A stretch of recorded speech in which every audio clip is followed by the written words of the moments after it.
Right, this is going to be another episode of the Four Horsemen, and we're going to be talking about the state of League of Legends. So if you saw the last one was a similar concept, but for CS:GO, we were able to talk about everything you can imagine. The meta of the game, the top teams, the tournaments, the formats, the circuits, drama things, political happenings that are overlapped, etc. Our guest for this one, because obviously it's the Four Horsemen, we have the fourth horseman, who's a specialist guest. I will say there was a very short list of candidates who could ever be the fourth horseman here, because if people don't know, the problem is you have to simultaneously know a lot about League of Legends and what goes on in it, but also still enjoy making money and having a life without having it ruined by Riot Games. So that list, that's shrunk down over the years, especially. It's not many people on it. But Rich here, obviously talking about Rich's Wrath, former H2K Rich, he is obviously someone who fits that very niche set of criteria. I was going to think everyone on that list is called Richard, aren't they? Yeah, exactly. And by the way, guys, because hello, Riot employees. I know you're watching this. It's probably going in your Slack right now, so that's really fun for you guys. Can't wait for you guys to spend all your salary time listening to our talk show once again and complaining to your coworkers. But here's a thought for you. Maybe if you didn't demonize everything so much, and we could have guests that might be more inclined to say positive things about you without you railroading them, this might be a very different conversation. Just going to put that out there, some food for thought for you rioters. Yeah, they probably are going to shit on you like 1,000 times, so I will say. That still probably are just going to talk mad. Like, put it this way, that part of, like, Monty was just talking hypothetically, we're definitely going to be going right up your ass. Don't worry about that. That's the whole episode. 2 hours. 2 hours of that. No, justifiably so, though. Look, there are some things where we're definitely going to do that, but there were a lot of positives, I think, this year. There are some, just like in CSGO, there are some positives we're going to discuss. Worlds was awesome this year. Best meta ever, best final ever. Really extraordinary from a gameplay perspective and from a narrative perspective. LEC format. Fucking cool. Yep. These are all great things that we can discuss. So there have been some positive movements, I think, as well as maybe, I think, here's a hot take for you. I think the LCS time change is actually a good thing, potentially. So we'll get into that. But where do you guys want to start? What can we all agree on was universally bad? And then we'll start there and we'll get into the contentious stuff. In an obvious angle, listen, it is obviously like almost like the joke is it's like fucking speed down. It's because TSM. Yeah, I guess the FTX stuff. I mean, start with a why not? With a whopper. It's pretty big. No. Yeah, the FTX class wasn't universally bad. It meant that TSM didn't get a lot of money. So I'm going to take that this is a good thing. This is actually a good thing. Yeah, I mean, I would come along for that ride with you if it wasn't for the fact that they defrauded all of their customers. Yeah, there was all those people who probably jumped out of buildings, like, you know, the Black Tuesday or whatever. And then it's not that to say it's mostly bad. It's mostly bad. For the average consumer investor, it's terrible. For my enjoyment of watching TSM not get that money, it's fabulous. Yeah, now that I will. I can share an agreement with that one. I mean, the thing is with the FTX sponsorship, I mean, you sort of have to like it was just a colossal shit show from start to finish. You know, for those that don't know, just to like lay the table with a few little details. Obviously, you know, it's esports, so every potential fucking grift or hustle or, you know, weird sponsor that's out there, everyone wants a piece of it. Then you have FTX suddenly emerging as this like super credible exchange, but it's, you know, it's all propped up by like VC and investment money essentially, and they've got way more celebrity endorsements than probably a legit company ever actually needs, right? Including like weird ones like Larry David. Like when I think about the cutting edge, those ads were actually really good though. They were really well made ads. They were but still, the irony of course being that there should just be Curb Your Enthusiasm music playing right now, followed by everything else in their history. They sort of set that one up. Yeah, so there was that. But anyway, then obviously they started coming into Esports by all accounts. Sam Bankman-Fried is a big League of Legends fan, something that did Riot you see that longer... stat, mate? This is one thing where it was so niche as an overlap. A lot of people didn't notice this. One of the most surreal moments of all that stuff getting exposed about that guy was where someone just put that detail that he'd played thousands of games of League of Legends and was stuck in like bronze or something mental. Still like, bronze, yeah.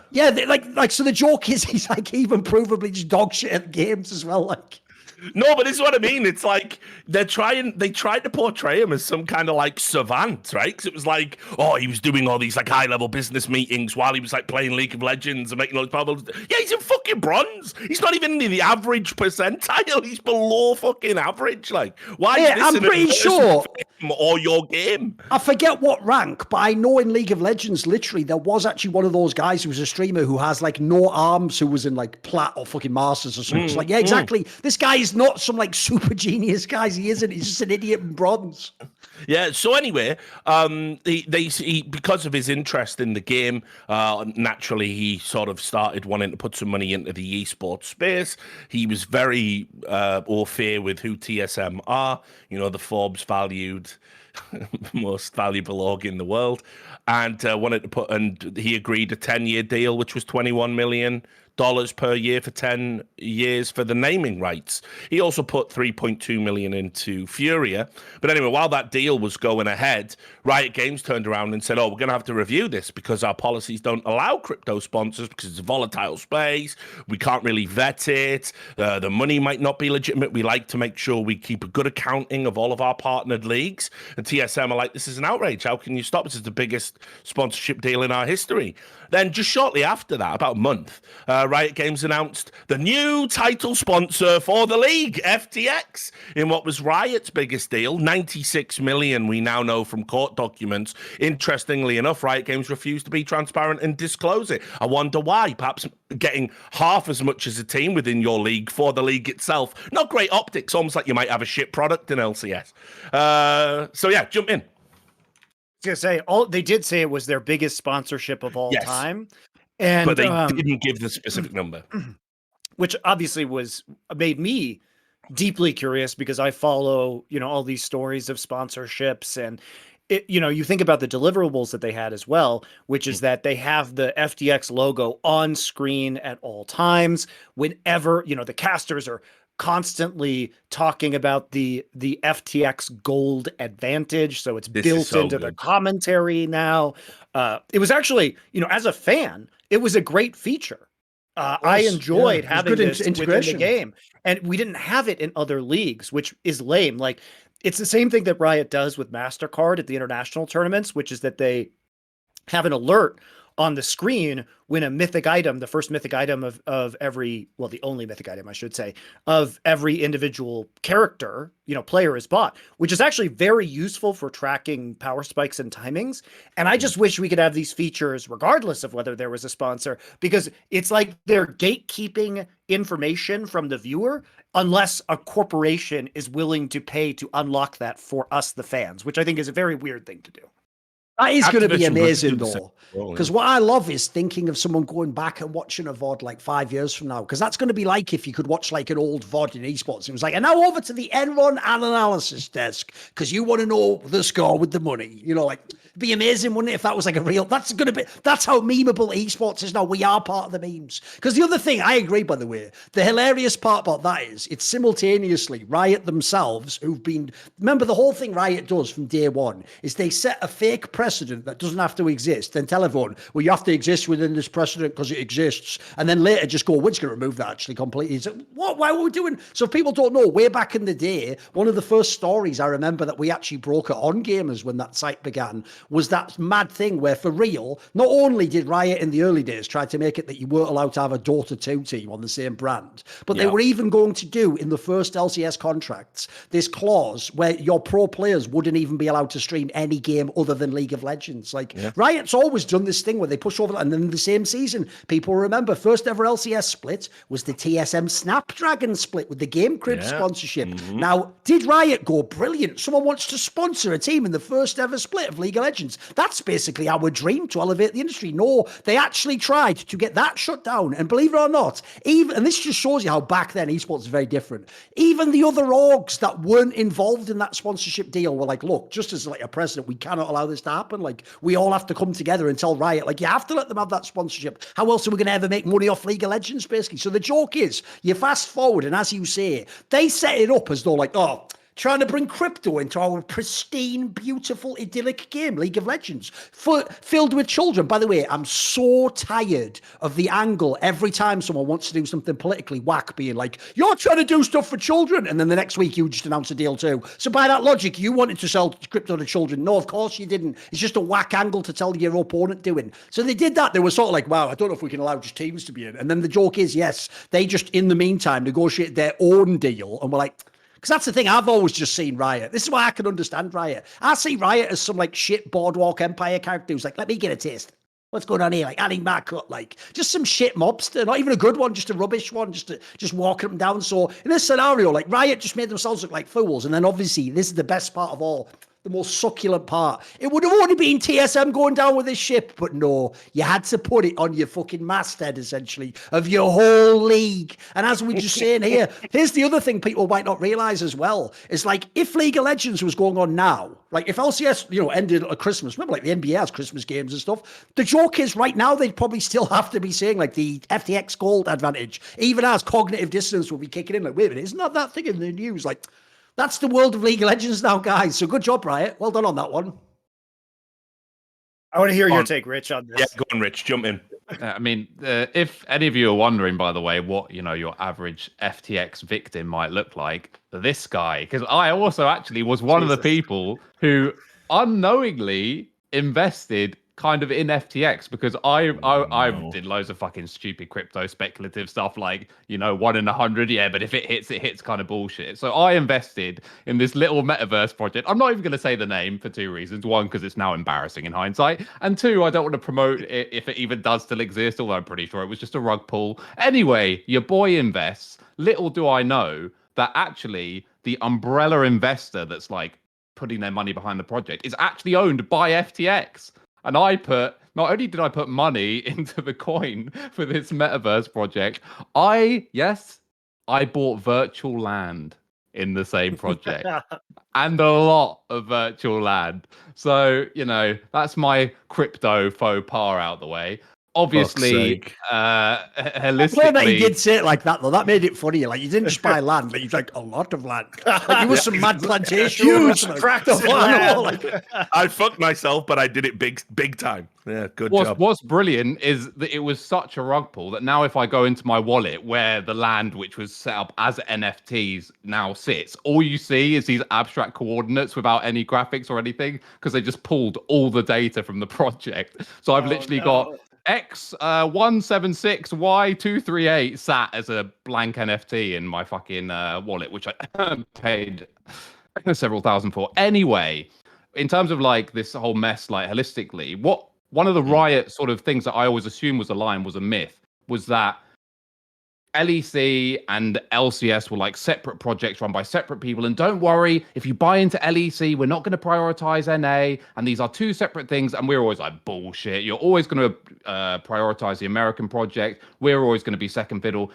Actually, I think ever since franchising has happened, that's proven to not be correct, and that my assumption was actually wrong. And they are two very distinct products. One which is run generally pretty well by John Needham and the bunch of people who run it in EU, and then an absolute fucking shit show, which is NA LCS, which we'll touch on more of their latest faux pas as well later, I'm sure, and how they're run, and obviously FTX, which again, I'm just glad that EU didn't touch this shit. Because realistically now in like 2022, it shouldn't actually make any odds from FTX's perspective if they invest in EU or NA, or it shouldn't be that big a deal other than like the logistics of in-person meetings that all NA orgs like to cosplay, right? And spend loads of unnecessary money on. It shouldn't make any difference. EU has a huge English language broadcast. Obviously, it has side broadcasts, but they're completely secondary. It's now the more valuable product, right? Like way more people watch EU than they watch NA. So I'm actually glad that EU just dodged this bullet. That's like my biggest,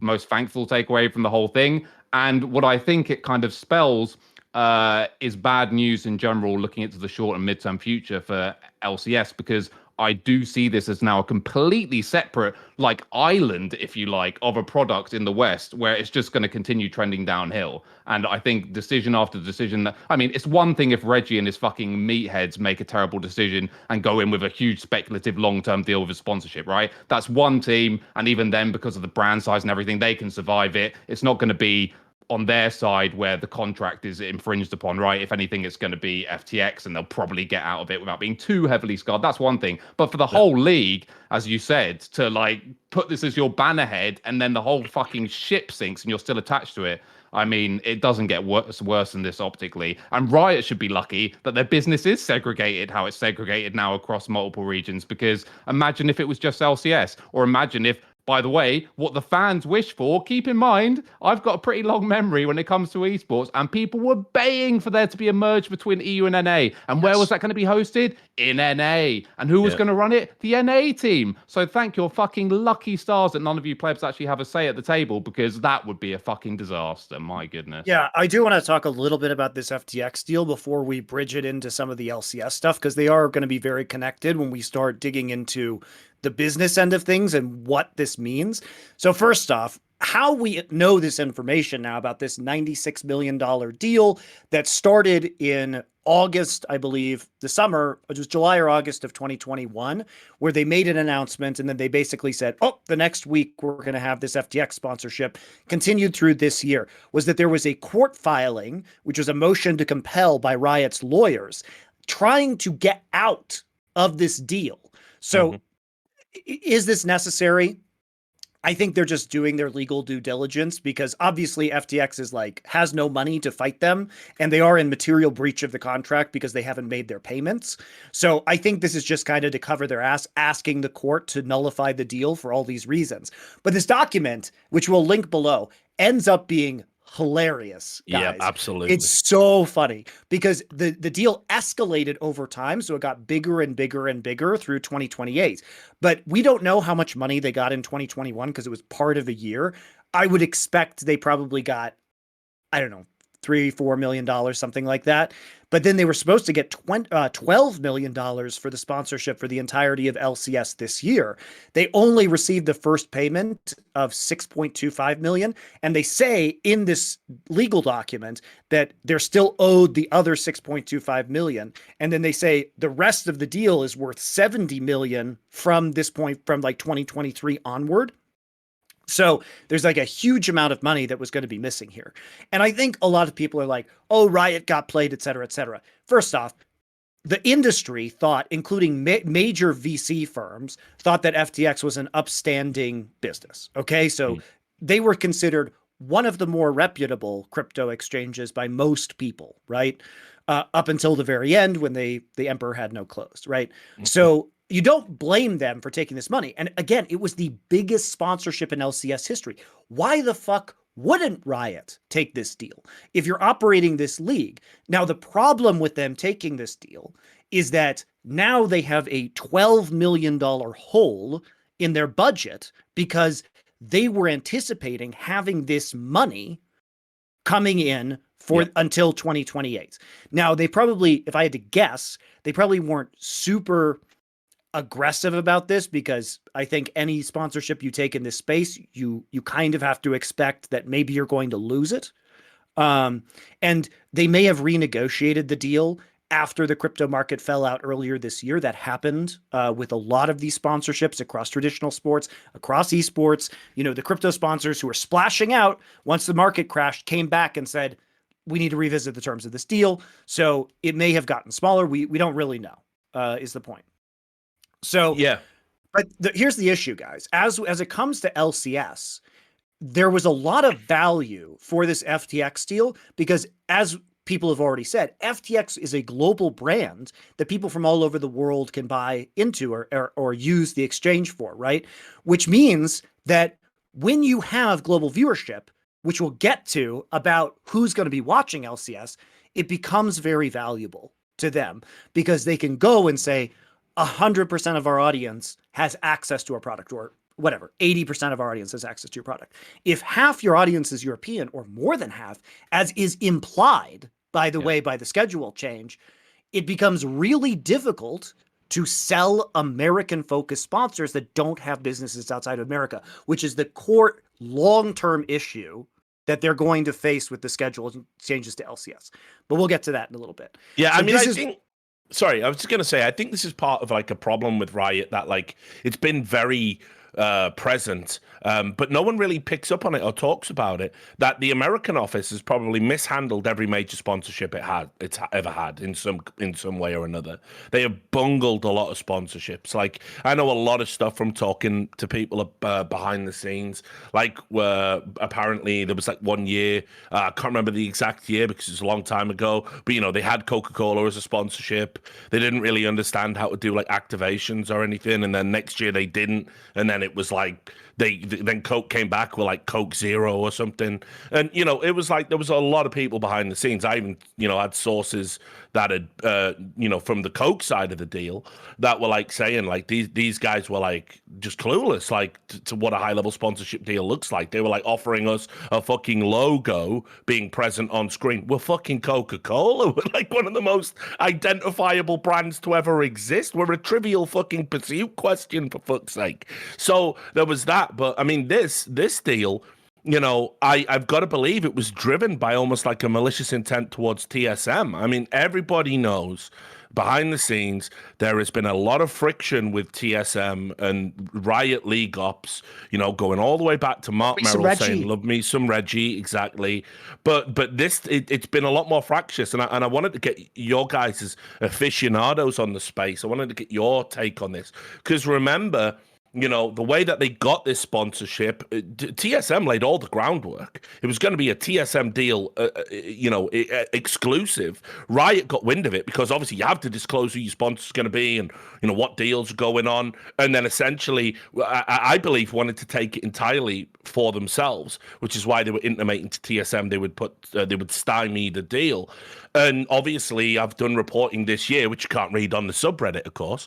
So not a lot of people have seen it. But TSM were looking at selling their LCS slot this year and buying, I think it was Heretics potentially, in LEC. Yeah. So what became when Heretics? Exactly. So when you look at this, you know, it's hard not to believe that like what Riot have done here was predicated on some form of malice, because it's just there's just too many little coincidental strands, you know, like as to why they've gone after this deal specifically.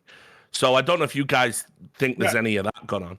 I think so, because, you know, when TSM announced this, like, Riot immediately started blocking them from calling themselves TSM FTX in League of Legends. They started controlling how FTX could be used with the League of Legends players that they had.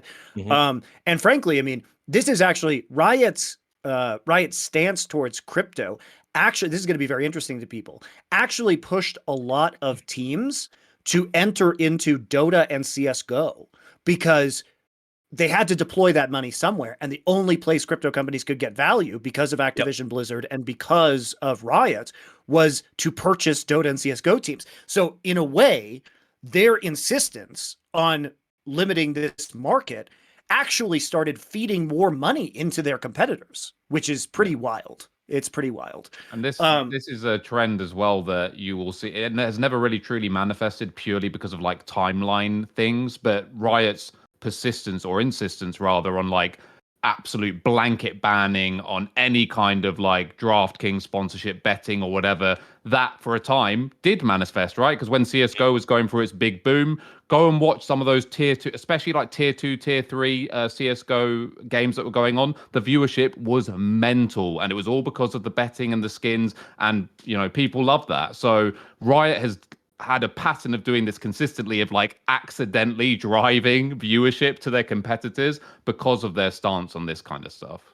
By the way, the other thing I would also mention, just because I just found this hilarious, is that when they made these deals into areas, which I agree, look, let's be real, everyone can now claim, like, it was obvious. No, actually, FTX was one of the most famous exchanges in the entire world. Like, essentially, unless you had inside information, your only reason to be like, it'll fail is if you just think crypto entirely was going to fail. Like, nobody actually really did have, like, the advance warning. Like, if you were going to make a deal, this is a company you'd make a deal with. But the thing I found humorous was, especially from TSM's position, position. When TSM announced the deal, it was some like God tier, oh my God, we've revolutionized it. And then when they found out that they're not going to get the money now, they had the gall to actually put a statement out where they tried to imply like it wasn't a big deal that they'd lost this money now. That is so fucking transparently disingenuous. And so similarly with Riot, like to me, this is egg on their face again. I mean, I know it segues into an old topic, which is this reminds me of that like MBAM thing where they had the baseball thing and they were like, this is worth this is loads of money and it's going to change it. And that never even happened if people don't know. Like it just spread out over years. I broke that story. Yeah, I broke the story of that deal.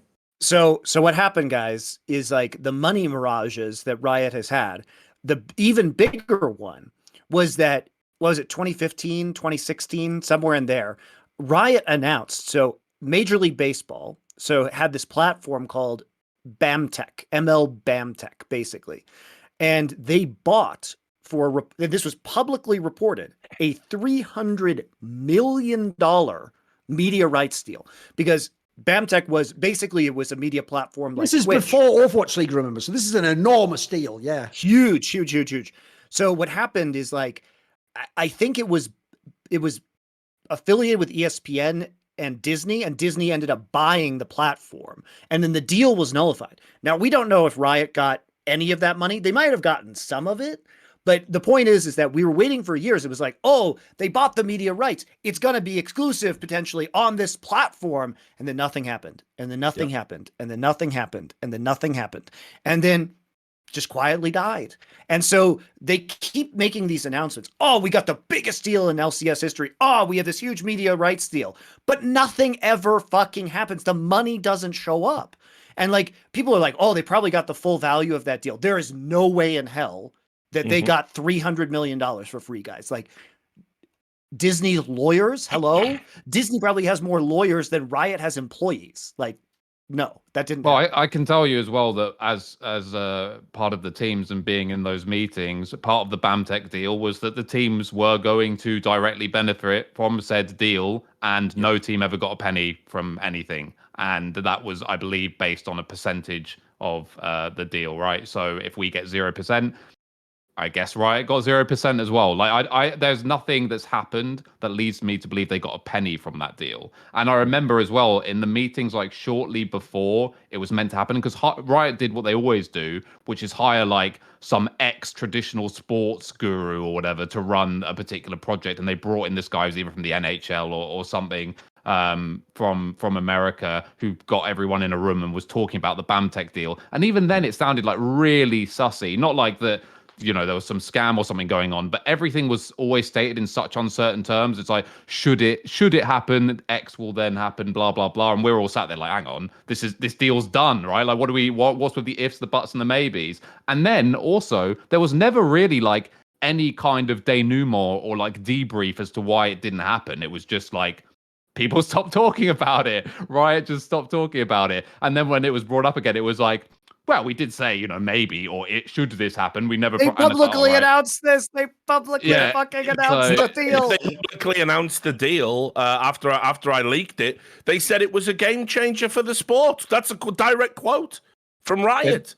I remember knowing the point at which I was like, okay, this is really sus, is when someone was trying to ask them to like clear up what they mean by exclusive or whatever. And they're like, whoa, we're not, it's not necessarily exclusive. I'm like, what? Yeah. Like everything we've read is like the base terms of the deal, including exclusivity, etc. Now you're saying it might not be like, what the fuck are we doing here? So that's why you know, by the way, that Riot are incompetent on some level when it comes to these business deals, because they really think in that scenario, right? I remember that exact angle you just brought up there, Rich, that was something they even claimed. So they were pretending, by the way, that in an era, years, we're talking like maybe like 3 years before that Overwatch League deal, which even then we all know is a sweetheart, like fucking behind the seals, I pack your back, you pack my. That was like, that's the only reason that deal was that high. Where Riot thought they could publicly say, by the way, guys, we've signed like the greatest deal ever times 10. And also, you don't even get anything exclusive. Lol, we've played them. And then nothing manifests. It's like,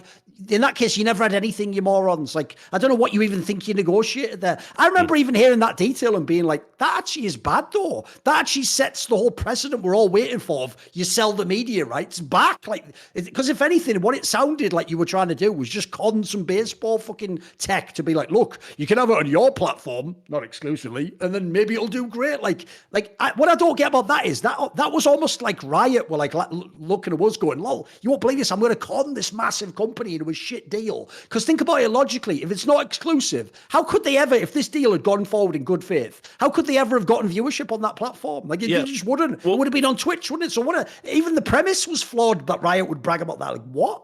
So what I heard happened was, and why the deal ended up stalling, right? So when I broke the story, the original number getting bounced around was $200 million for 2 years of exclusive content, right? By the time the negotiations continued and Riot made the announcement in 2016, like month after I think I broke the story, after it had been picked up by some other outlets, the deal they announced was $350 million.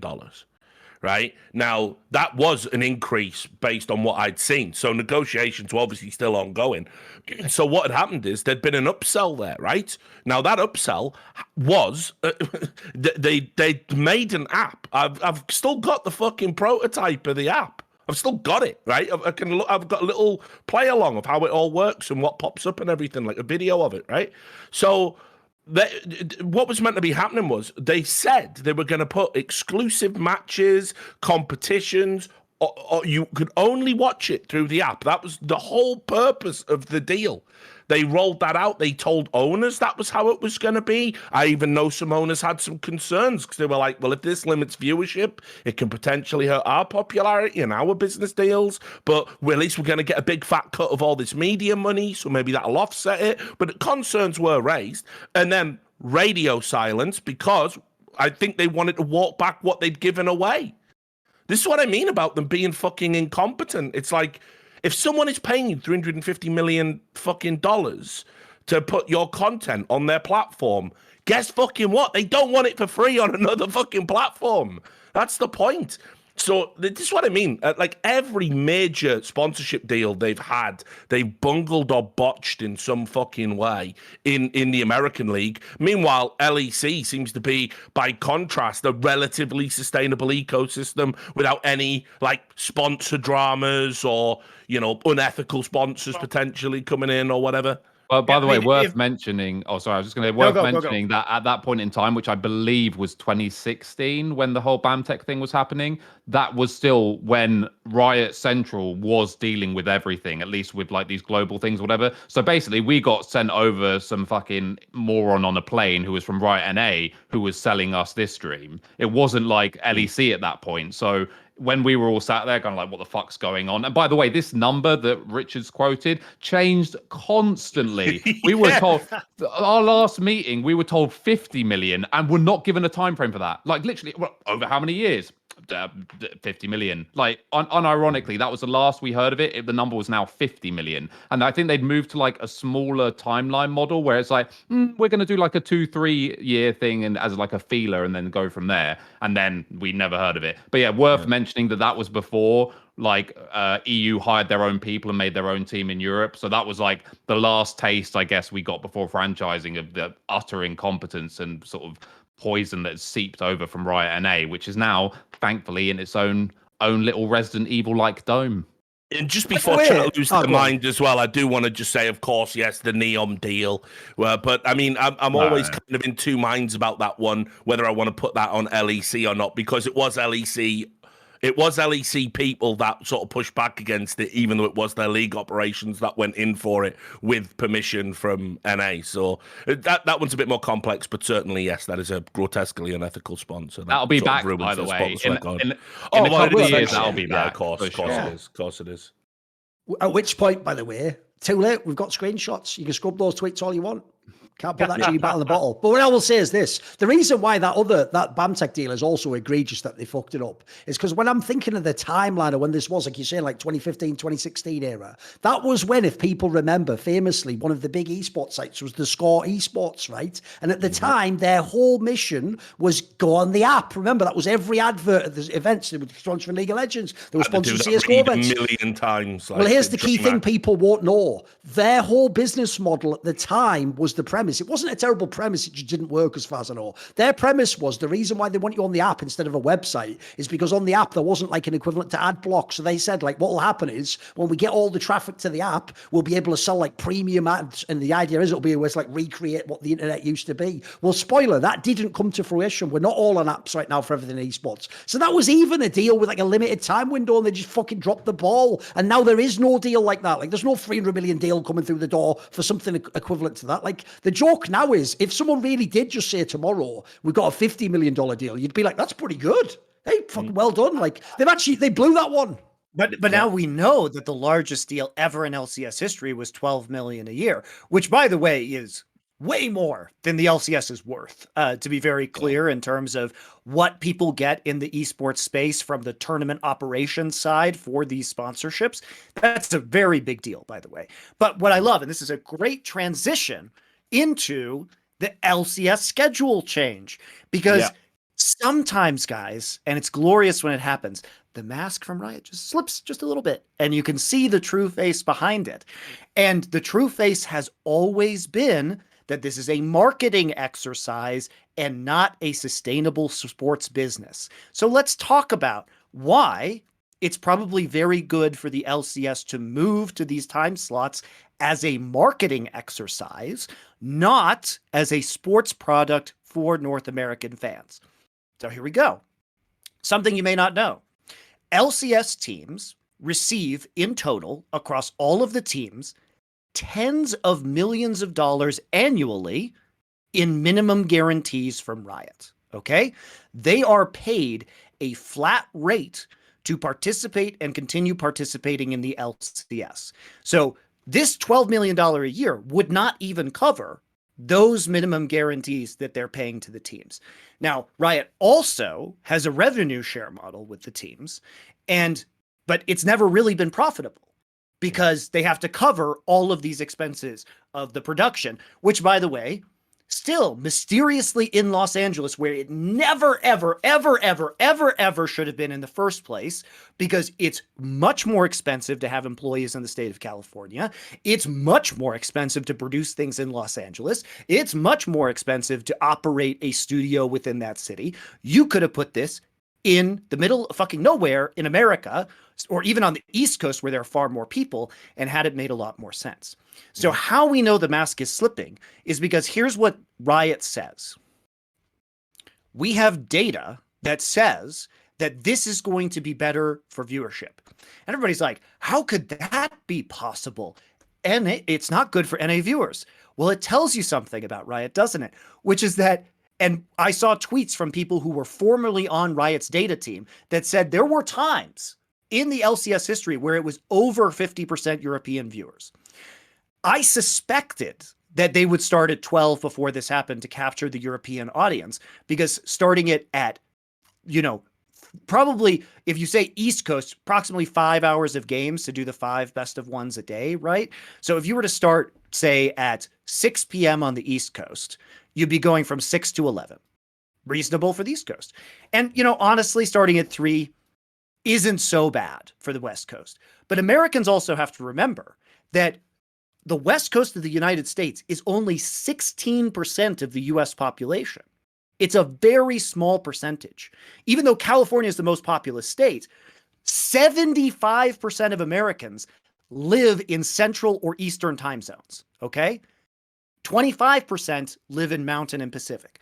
So we are now talking, Americans, about, it sucks for you in the West Coast of America, but there's like 40, 50 million people on the West Coast of America. There are 300 million people in Europe who it's better to watch, like 10x the number, right? So you're optimizing this for a European audience because, again, it is a marketing exercise for the game. It is not designed to be a product for Americans to consume with American sponsorships. Now, in the short term, might this increase viewership because it's not going to be viewer fatigue happening after the LEC. It's going to be on its own days. It's going to be friendly for many European time zones. And you can tell they care about Europe because they release the schedule, and the schedule has all the good games happening first in the day when the Europeans can watch them. If you look at it, it's all Immortals, Golden Guardians in like time zones that are the best for Americans. Like, it's actually hilarious how loaded they've made this schedule for Europeans.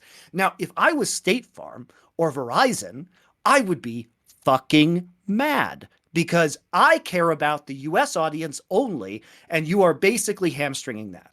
So in a long term, it's going to be bad for their sponsorships. But Riot has said, without saying any words, they have said via their actions, we care more about getting the number of viewers of LCS up to advertise our game across the world more than we care about revenue from American sponsors. That's what they're saying to you. So you have to understand you have to put together the jigsaw puzzle of their actions, and we can only arrive at this conclusion, which is why their data actually makes sense, and from a pure viewership perspective, might be okay. Yeah. I mean, when I was covering this last night on a stream I did, and I'm like, you know, like LCS viewership's been in free fall for a long, long time, and I mean, it's and here's the other thing, Richard. On that point, real quick, you guys, let's be honest. LCS viewership has been in a free fall. Should they do nothing? Doing nothing hasn't solved anything. They've tried doing nothing. Okay. They have to do something to fix the problem. Something must be done. You want them to try things to get the viewership back up. They have to do something. Yeah, and I look. So I definitely agree with that, and I think usually Riot certainly are good with the application of data to their products. You know, almost in a sinister way. You know, but like the thing that I worry about with this is that the idea of the LCS league itself losing its value and how that impacts on people who've paid millions of dollars to be part of that league, including some of the biggest brands in esports who've all got their own sponsors and their own financial worries right now, to get palmed off on a league where you're going out, what is it, fucking 12 o'clock on a Thursday and Friday when everyone's at work. It's, you know, like, I wouldn't be happy with that if I've paid fucking $10 million for a slot in your league. But they're also paying you a minimum guarantee, which you can just use to keep your team afloat at a lower salary level. But if you do by the way, you end up with what they're doing in the fucking Overwatch League, where they just field, you know, they just field 5 low salaried Chinese players just to meet their league obligations. But Richard, also many of these teams conveniently have Valorant partnerships now. So they're going to ride Valorant, which is much more popular with young people in America than League of Legends is. So what Riot's saying is, well, we're going to continue to run this LCS stuff. Too bad about the time zone. But thankfully, you guys have Valorant teams, and look at all the young people playing this game. We're going to put it in the prime time, and we'll make it up to you there, guys. Yeah, but the Valorant stuff isn't the same value. You own a franchise slot in LCS. It's a partnership in Valorant. And all you can really use the slot for is essentially a marketing tool. You can never sell it. You don't have any rights in terms of a guarantee to be in that league. You do in LCS. So I mean, like I say, I agree. I think stat padding with European viewers, I think it might work out. You know, or you get better viewership in the LEC and you hope maybe drive some American viewers to that. And LCS just dies on its ass, you know, because like loads of people who Here's the thing, Richard. I hope it does die because I'm tired of watching it. So it is absolutely fucking terrible. I mean, the product is still good in the sense that I still think they do the best broadcast in esports, right? Like I really do. You know, but yeah, in terms of the quality of the games and the personalities associated with it, you can understand why interest has died off. Like when I was writing about this when I was doing all the TSM coverage, I was looking at the numbers because, you know, I won't lie. You know, League of Legends is not anything that I really vibe with anymore. I'm more interested in other things right now. But when I looked at the LCS peak viewership for the spring split was 387,000 viewers, but for LEC it was 723,000 viewers, and the average viewership for LCS is 123,000 viewers, and the average in LEC is 270,000. It's no wonder an org like TSM's making inquiries about where the fuck they go. Because and by the way, it's only trending downwards. This is like an aberration. This is at a time when we were all told interest in esports is meant to be peaking, right? We're meant to be going to a new level. We're all fresh from the fucking pandemic. Everyone's picked up a new hobby, but no, I mean LCS has got real fucking problems. By the way, the other thing as well. Look, I'll just make this point very quickly, Rich. Basically, the other way you can tell, because the TSM angle there, that's like an area in the coal mine. Because remember, a couple of years earlier, it was the other way around. When they launched franchising, G2 wanted to stop being European and go to the LCS because the perception was you'll have better viewership, better sponsorship. Basically, and it'll always be favoured, as by the way, H2K Rich knows very well. The perception was they will always favour LCS. Well, the joke now is, now they'd snap your bloody hand off at the idea of doing some sort of super Western league with all top, like, because that would be the dream for all the LCS orgs. And then secondly, now the joke is if you actually are a team with a big backing of fans, if you want to be in Europe, you want to go the other way, if anything, that's where people are buying in. Yeah, no, I was just going to say the number that Richard just read off is hilarious to me as well, because back in, I think, end of season 3 or maybe it's end of season 4, they used to, albeit we would get some carry on from the sort of mainstream, because for those who don't know, it used to be that EULCS would stream and then they'd stream the Challenger circuit on the same channel. We used to get more viewers than that on the fucking Challenger streams with Zyrene and Freak sort of doing it from their fucking studio bedroom or whatever. So yeah, I mean, to me, this is just like the ultimate. I agree with Monty and Richard in that I think it could just end up kind of working for them. I suspect short term rather than long term, because ultimately, again, as Monty said, the product, as in the in-game product, is so bad. I don't think it will capture the attention for people who are used to watching LEC, or indeed now the ever-growing Western market in LVP and LCK, right? Which is like a growing thing because of co-streaming with LS and I Will Dominate. Like, those things are growing to my knowledge in the West. So I don't think there's really that much scope right now,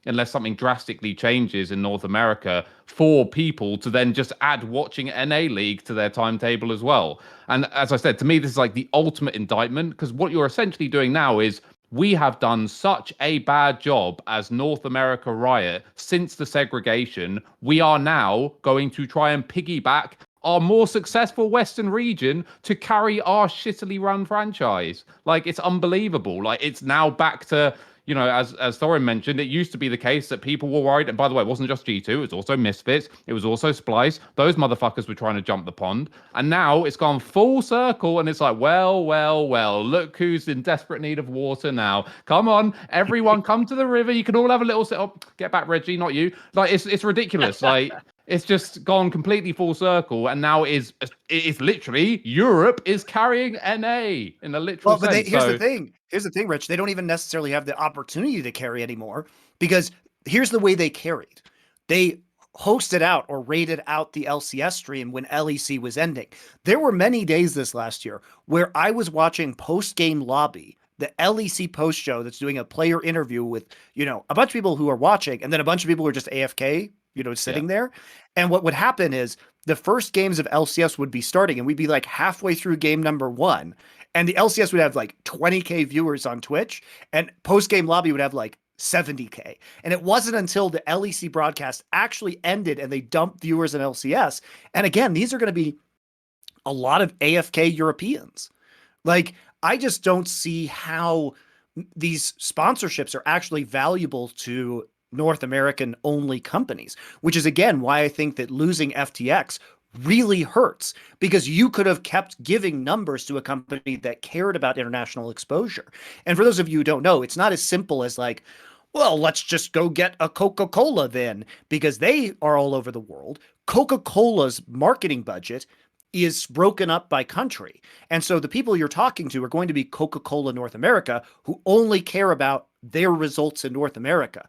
LCS is not big enough as a broadcast to go to Coca-Cola Global and say, okay, we want a worldwide sponsorship. Like those deals are hundreds and hundreds of millions or billions of dollars at that level, guys.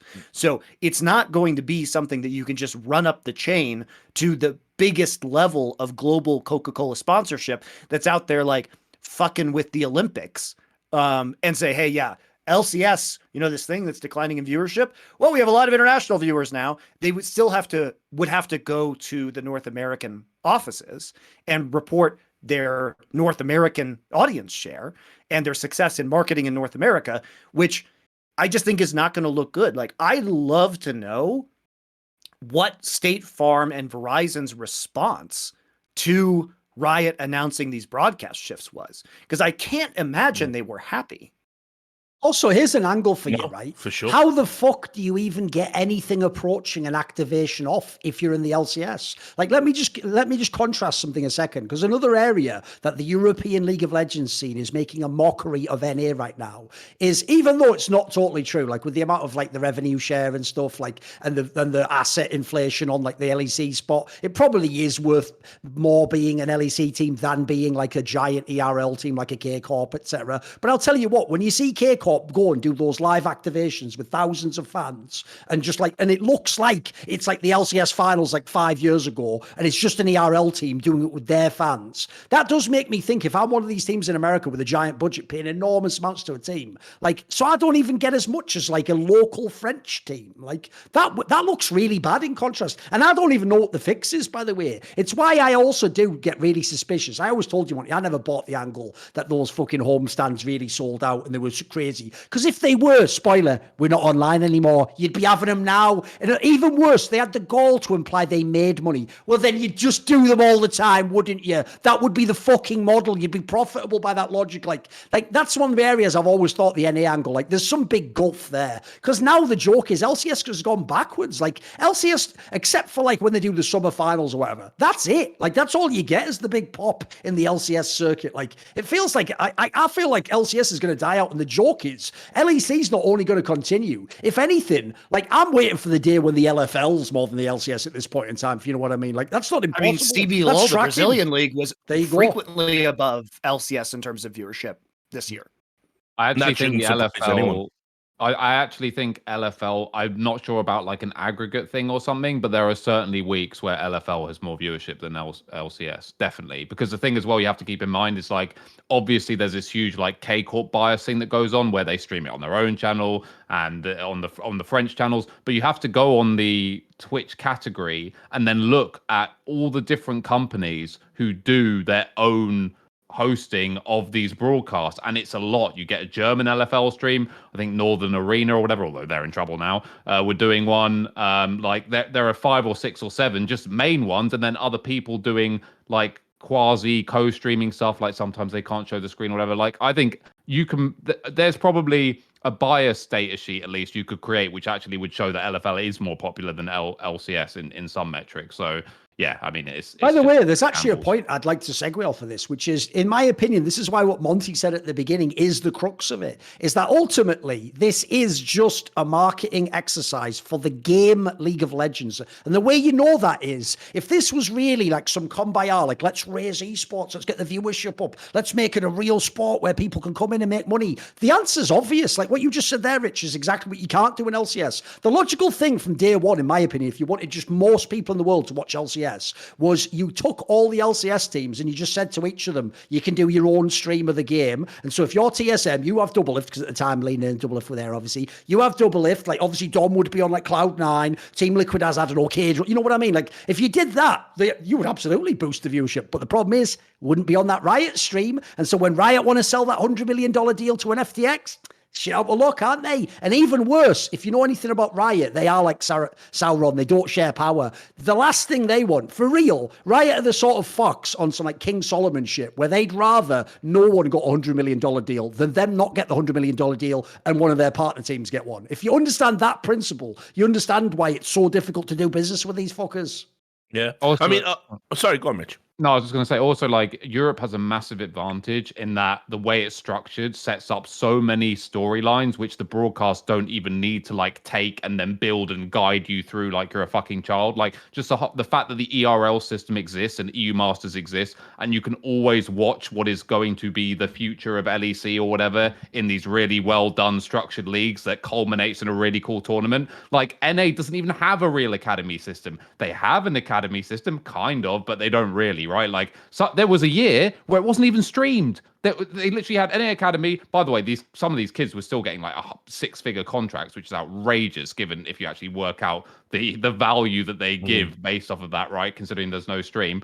No streams at all. I remember, I think Freeze was on, I want to say 100 of Thieves Academy or something when they won it once. And the very few people who got to see the games were trying to say like, hey, look, this Freeze guy, he's still pretty good. Wouldn't it be cool if he was on a team again? It's like, sorry, no one watched his games. Literally no one. Just you, the assistant coach, and maybe his mum got a fucking private link. That was it. They didn't stream them anywhere. So they're really suffering from the fact that you're only ever seeing what is supposedly the pinnacle of the league or whatever. And when you're like, who's this new Danny guy or FBI? I'm like, yeah, I guess he's all right. You never even got to see them playing their sort of, their crucibles or their cornerstone moments in academy teams, or when they became good, or when a Peter Dunn's like, actually, maybe this guy could be really good if I put him here. We just have to assume Jojo Ping's really fucking good. And then maybe he is, maybe he isn't. Like, because no one watches the academy system because the structure's so bad. So I think that is like a massive boon and something that admittedly Riot got right. I mean, for people who remember, actually what Riot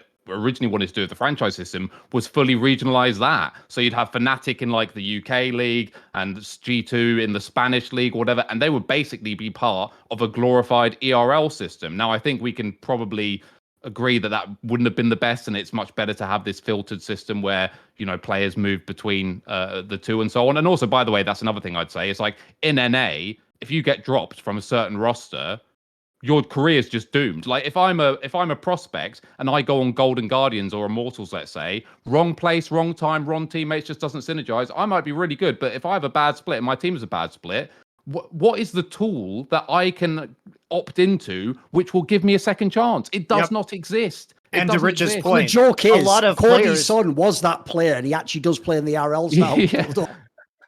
But, yeah, good move. I mean, obviously he sucks, spoiler, but if he didn't suck, awesome move. To Rich's point too, there have been many academy players who have literally decided to stay on academy teams rather than go to bad LCS teams because they think it's actually just a kiss of death for their career. Yeah, and by the way, people like Dardoc were considering going over to LFL at one point. Like, it's now becoming I think there's another NA player who is it I want to say not Wisdom, but I think it will become more of a thing now where NA players are actually forced to go to LFL teams or to EUM teams or whatever, which isn't necessarily a bad thing. But again, it is just the ultimate indictment on Riot North America and what the fuck are you doing? Like, how difficult is it, even if you have to fabricate it? Like, you've got the resources to do something with production or to build storylines, even if they're artificial, to, you know, generate some kind of level of interest in this overlap between like Prodigy and established players and that sort of dynamic between the two. Just do something, anything. Like, I guess my saving grace at one point in time was Kelsey was part of sort of Riot, but for a very short period. And I thought that maybe, you know, she'd almost do like the Arsene Wenger going to FIFA thing and introduce some things that would like revolutionize the game or whatever. But she just wasn't there for very long. And now she's back on fucking EG or whatever. So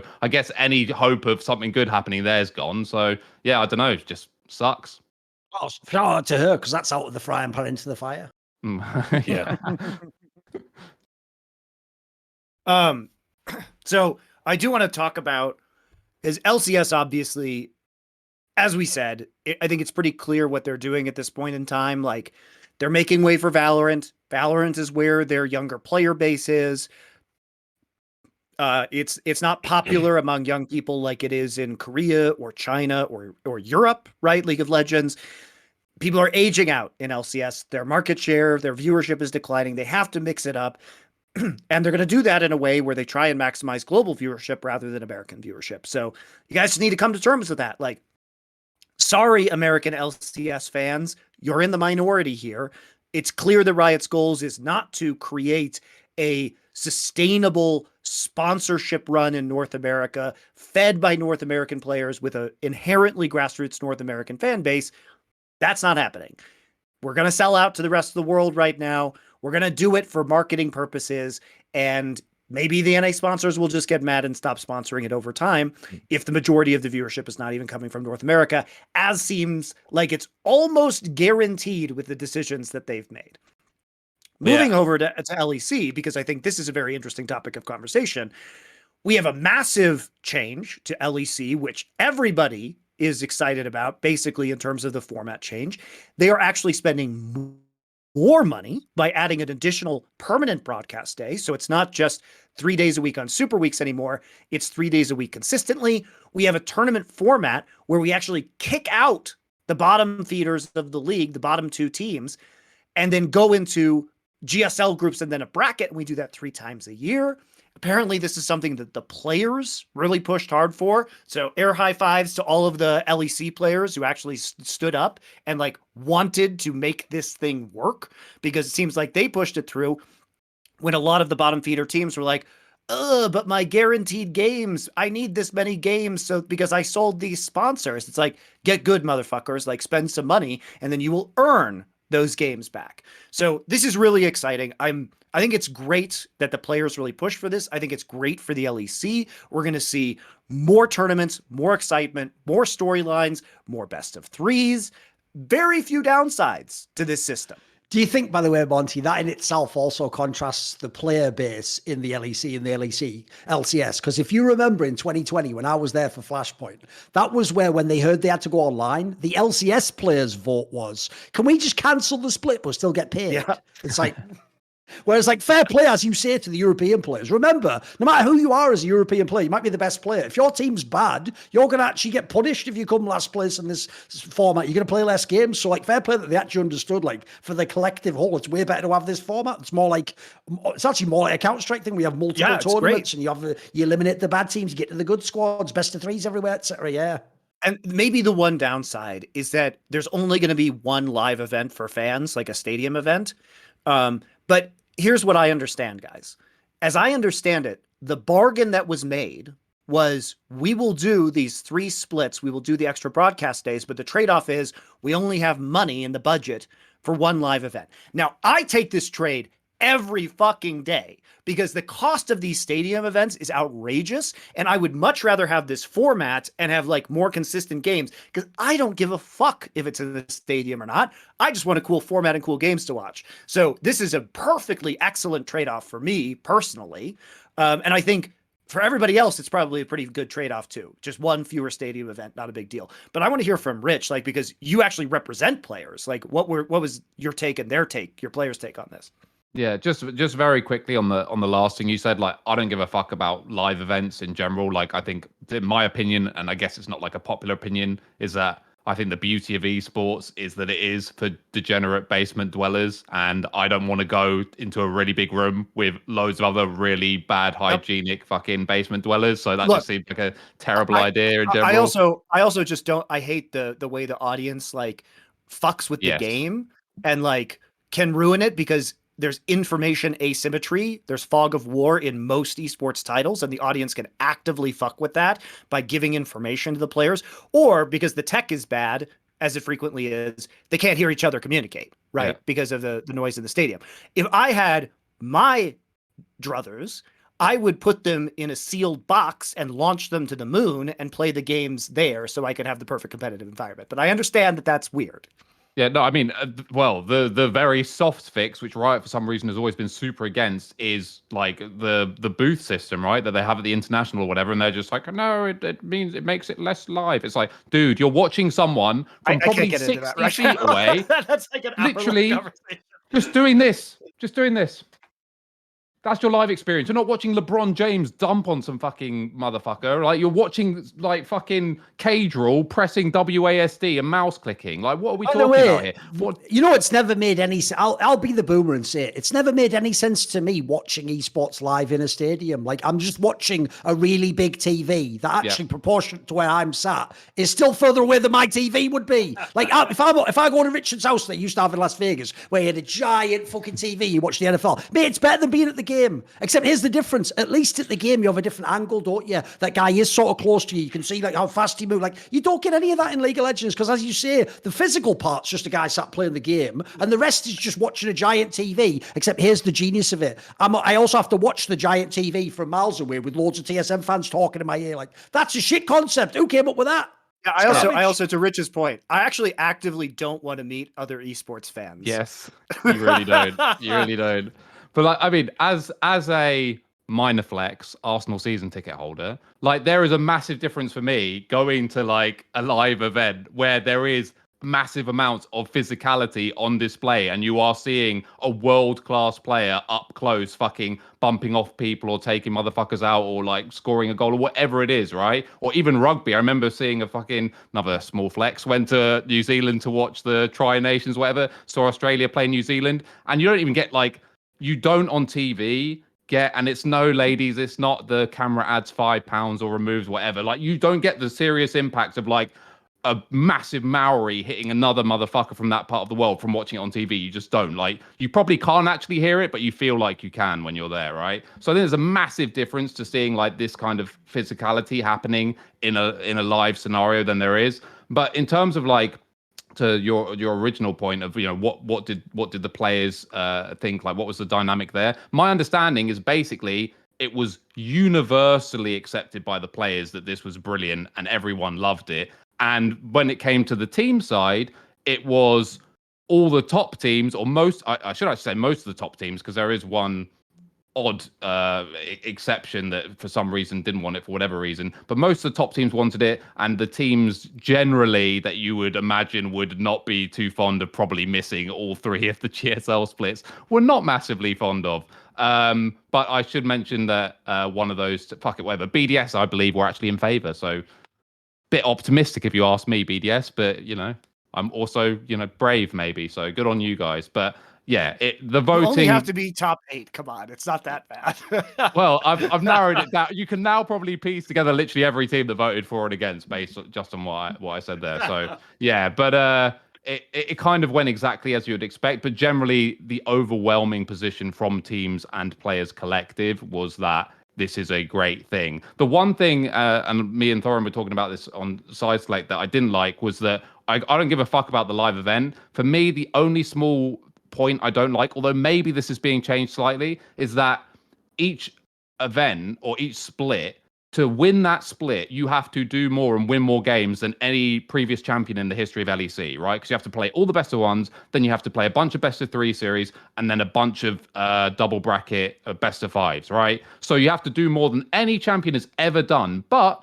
as of right now, if you win Winter Split, having won all those games, you are not LEC champion. You are split bracket winner. Pat on the back. Basically, Monty, what they did stupidly is make it like Overwatch League in the beginning, where instead of just saying like these are separate titles, they made it like you just won stage one. Okay, which is like way less. You're making me involved. Okay, so when I was working with Overwatch League, I said, don't call them stages.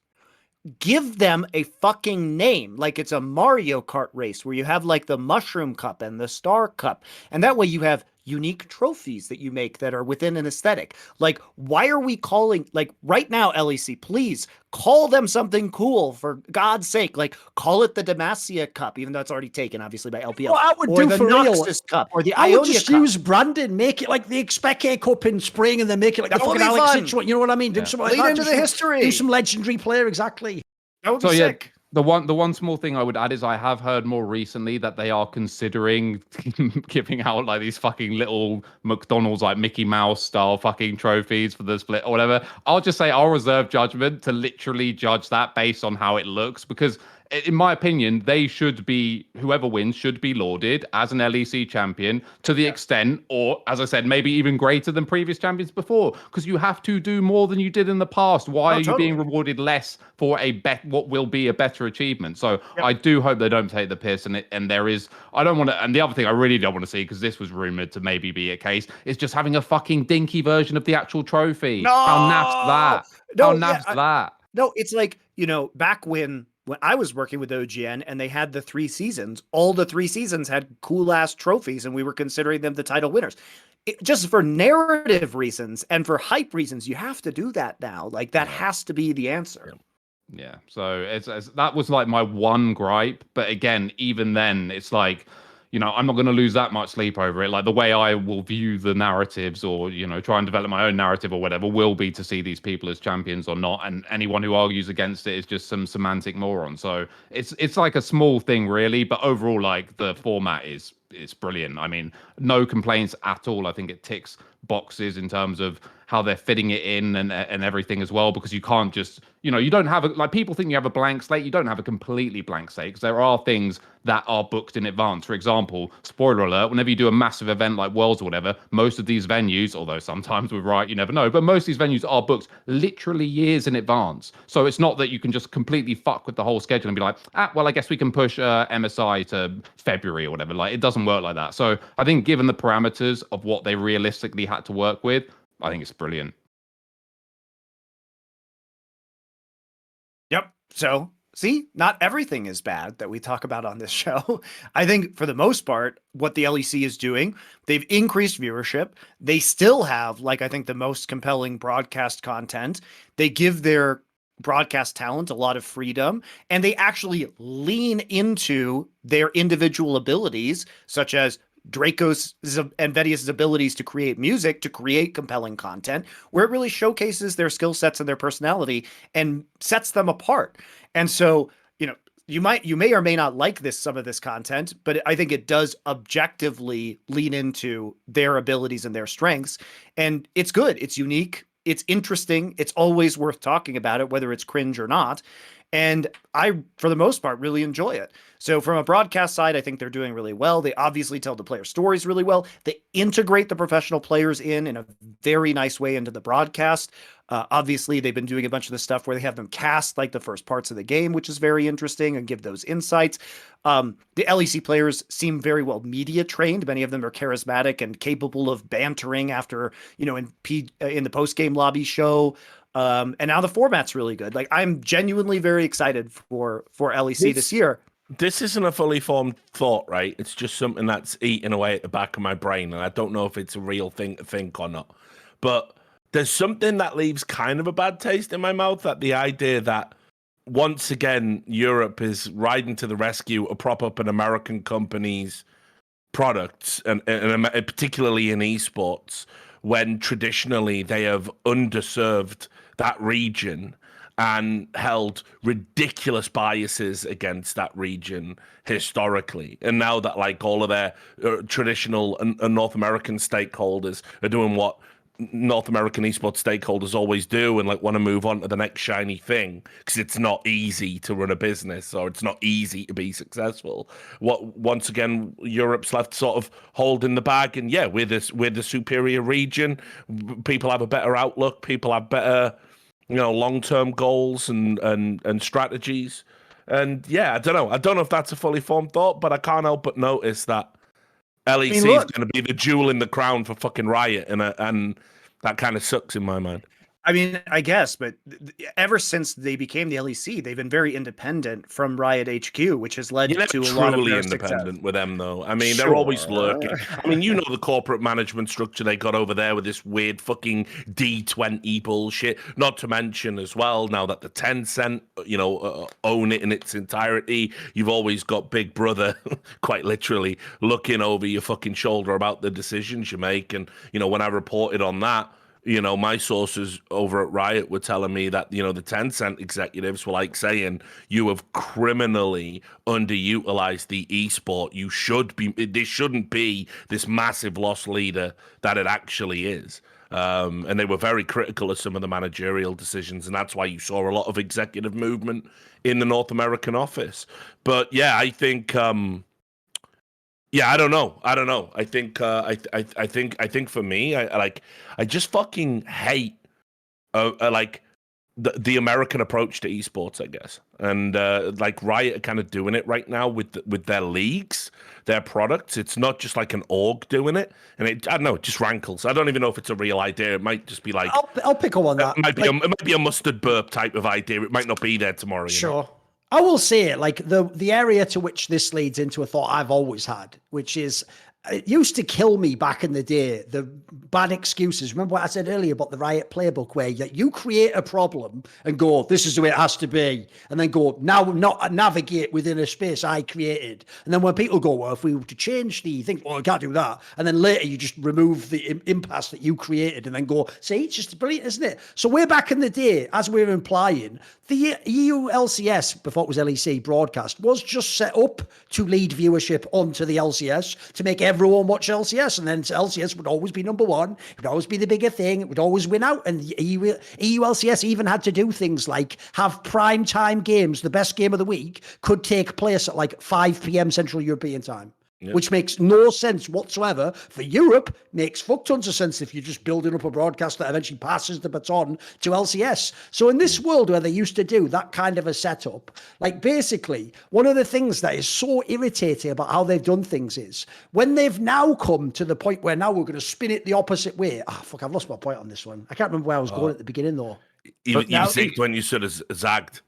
But keep in mind as well, it was only a few years ago, or more than a few years ago now, when there was this dynamic and there was this. I mean, again, as European owners, we saw it very much as kind of like a gatekeeping scenario. Well, this is it. I actually want to ask about this, Rich, because if people don't know, the original thing with H2K that got all the drama was when they made franchising for LCS, people like Rich and the H2K and Susan from H2K came out and said, like, we need something like this in Europe. Like, it doesn't make any sense financially. And at the time, the joke was everyone was just sort of brushing off, like, nah, fuck off Europe. Like, they were even doing the Riot thing of like, you should be grateful you can pay and lose money in my game. Like, they didn't give a flying fuck. But the joke is when it actually does matter, magically they turn around and Europe is just the one that saves them. Like, what the fuck's that? You held this region on for years. Like, I always said this is a very brief point I'll make and then make your point about the LCL. I know what I was going to say now. This is it. I think when people look back in League of Legends history, not only will they see all of the worlds and be like, this is so pitiful compared to CSGO majors and the international, like you've pissed away your top level of the game.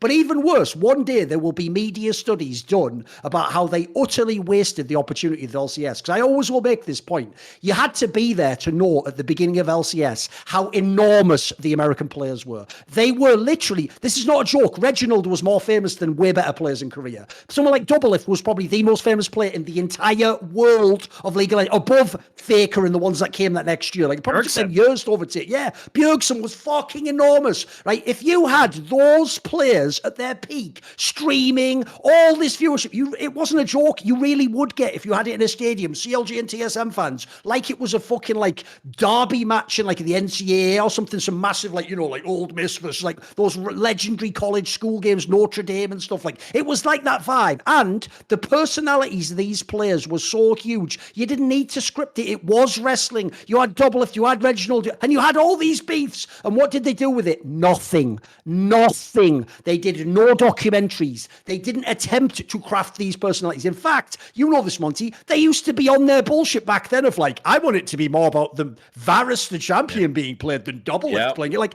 they were completely 180 the wrong angle. And now, once the Golden Goose is dead, they're like, where's all the golden eggs supposed to come from? You killed it! That was literally the best one ever. And if you know, by the way, the last thing I'll tie in, if you know that simultaneously in Korea, the reason Monty had the highest caster contract in the world in esports is because there was actually an active market of people who wanted to pay to watch League of Legends. So if you could back then in 2013 have just combined, the joke is by now we could be, it's like that meme of like, you know, if like Thorin doesn't 2-8, we'd live in this futuristic, like, it would be like that. You could have done that with LCS. LCS should have led the way. Instead, we're doing an episode in 2022, almost 10 years later, about why LCS is like behind and how can we artificially like airdrop these motherfuckers a chance? One of the reasons in the early days, one of my criticisms of Riot's broadcast was, you know, because I was working for OGN. OGN knows how to make a sports entertainment product. They know how to build personalities because they weren't a developer and their entire livelihood depended on the storylines and making stars out of players and all of this other stuff. One of my criticisms that made Riot angry was one of the things that they used to do on their production. They would have these big LED walls like behind the players, like you see, right? And they would have like in a little box at the front the player's picture, and then they'd just be like, Lulu 30 feet behind them. I'm like, really? Like, you're going to put the giant Lulu there, but we're not going to like put the players on the background so that we can start building these stars. So all I saw was marketing of the game, which I had to, I mean, this is one of the reasons why it's so terrible. Right, for Monty, devs. the joke is this. If Riot recreated the NFL, they'd have just called him number 18 for the Patriots, not Tom Brady. You know what I mean? Exactly. Like that's the world they would have created. Yeah. And they 100%. would have created a generic quarterback character and then broadcast the quarterback character, you know. And everyone who plays quarterback would have Jimmy Smith, the quarterback Yeah. character. Yeah, And Jimmy Smith would just be a huge picture of like cartoon Jimmy Smith and then like Tom Brady's face like at the bottom. I mean, I had to deal with the same shit in Overwatch League where literally the front of every broadcast was this like mashup video of a bunch of the characters from Overwatch in the skins of the teams. And I was like, why are you guys showing the characters of the teams and the skins instead of showing the most famous players from all of the teams? Like, I don't know what happens in these meetings where these decisions are made. But you know what? You do know the answer to that because you've seen the contracts that I've seen, you know, and all of the things they wanted from the players, you know, like they reserved the rights to do whatever with your image. They even in the recent contracts, the last bunch that I saw, Shout out Team Liquid for being the ones to do that first one, like in perpetuity across the known universe, like in perpetuity across the known so universe. because it just makes you think they're on some interstellar shit in like the future, you know. No, actually, as well though. Apparently, I heard that comes from a particular lawyer that also does entertainment contracts where the same verbiage is used, which is crazy, but whatever. The you know, but like with the Riot Games contracts for the players, you know, it was all fixated on. But what if they leave the league and play another game? And what if they have their own streams and they play other games from competitors on streams? We don't want that. You know, they did it explicitly with the story that broke on Game, as you referenced earlier, but they're still saying there's certain things that you can't do, you know, on your personal stream and be in this league. Overwatch League is doing the same stuff to their players. And the bottom line is there is this absolute terror from games developers that if you have an individual that overshadows your league, the partner teams in the league, you're going to be beholden to them in some way, right? And obviously it took Riot years to agree to a players association. The one that they've got doesn't really seem to have any teeth. Loads of little weird fucked up conflict of interests in that. I know it's going through some restructuring and they're bringing in people, but you haven't really heard of any big sort of contentious pushback on any of this stuff, by the way, from the players association. But anyway, you know, that's the whole reason why. And I also understand it because, you know, and I won't name any names, but let's say you had a player that did something or was associated with something that was, you know, unbelievably unsavory, and let's say he was your like season MVP and you'd immortalized him in the game in some way, and then that happens. Obviously, you've got a problem there. You've got a really bad optics problem. And if you're an American company, optics has to go even above dollars and cents these days. So, you know, I totally, it makes sense if you just understand who Riot are. They don't want the players to actually be bigger than what they're trying to sell to the kids. And yeah, it's like you said, the LCS shouldn't be in this situation. You know, even like knockoff fucking players that probably no one like really remembers, like, you know, the odd one and stuff like that. These guys used to get 50,000 views on Twitch at a time when 50,000 views was insane. It was insane. It was like, you know, holy shit, 50,000 people watching a guy play a video game. And somehow Riot Games chose not to, for their long-term strategy, not to utilize the model of players first, come and see all the best players. Meanwhile, you contrast that with LCK and all the coverage around Faker and all these like legends in the game. You know, how many documentaries has been made about that guy? Obviously, tons. How much content has been made around that guy? Is it his last season? Is he going to do this? Is he going to do that? You know, he became the face of Korean League of Legends. That can only happen in that region because there's power structures that can push back at Riot's short-sighted bullshit. I mean, again, they've had like the world's biggest head start you could ever dream of, to the extent that you had people like fucking, you know, I'm sure nice enough people, but Dyrus and the Odd One are probably two of the most boring humans on the planet. And as Richard said, they were streaming to fucking like 20k, 30k, 50k, like on the regular back in the day. By no means, Insane. like, not even the most charismatic individuals you could reach out for. Like, In fact, you know, the least Dyrus was beloved because of his sort of shy demeanor, right? Yeah, now the cunt streams to 50 viewers playing Fall Guys or whatever. Like, you know, it's mental. Like, and you consider what the position they're in now and the continued attitude they have towards not being kingmakers, by the way, also with the casting, with production, and why Overly, for example, doesn't work in NA. Spoiler, it wasn't because no one was watching their content. Like, that was actually one of the few things left propping it up. Like, wasn't for me. I thought it was horrendous and cringe, and I hate the forced narrative that anime and esports are married together. But whatever, it got views, didn't it? And why would you fire that person? Why wouldn't you just fully lean into that and be like, holy shit, okay, sure, maybe it's a slight bastardization of the product or whatever, but it gets views, it drives interest. And to just always, whenever, it's like the person, you can't help the person who doesn't want to be helped. And every time it's like, yes, it's working, right, it's getting better, maybe they're going to be nursed back to full health. It's like, get away from me, I don't want these pills anymore. And they throw them out the window. And it's just rinse and repeat all the time. And now we're even left in a scenario where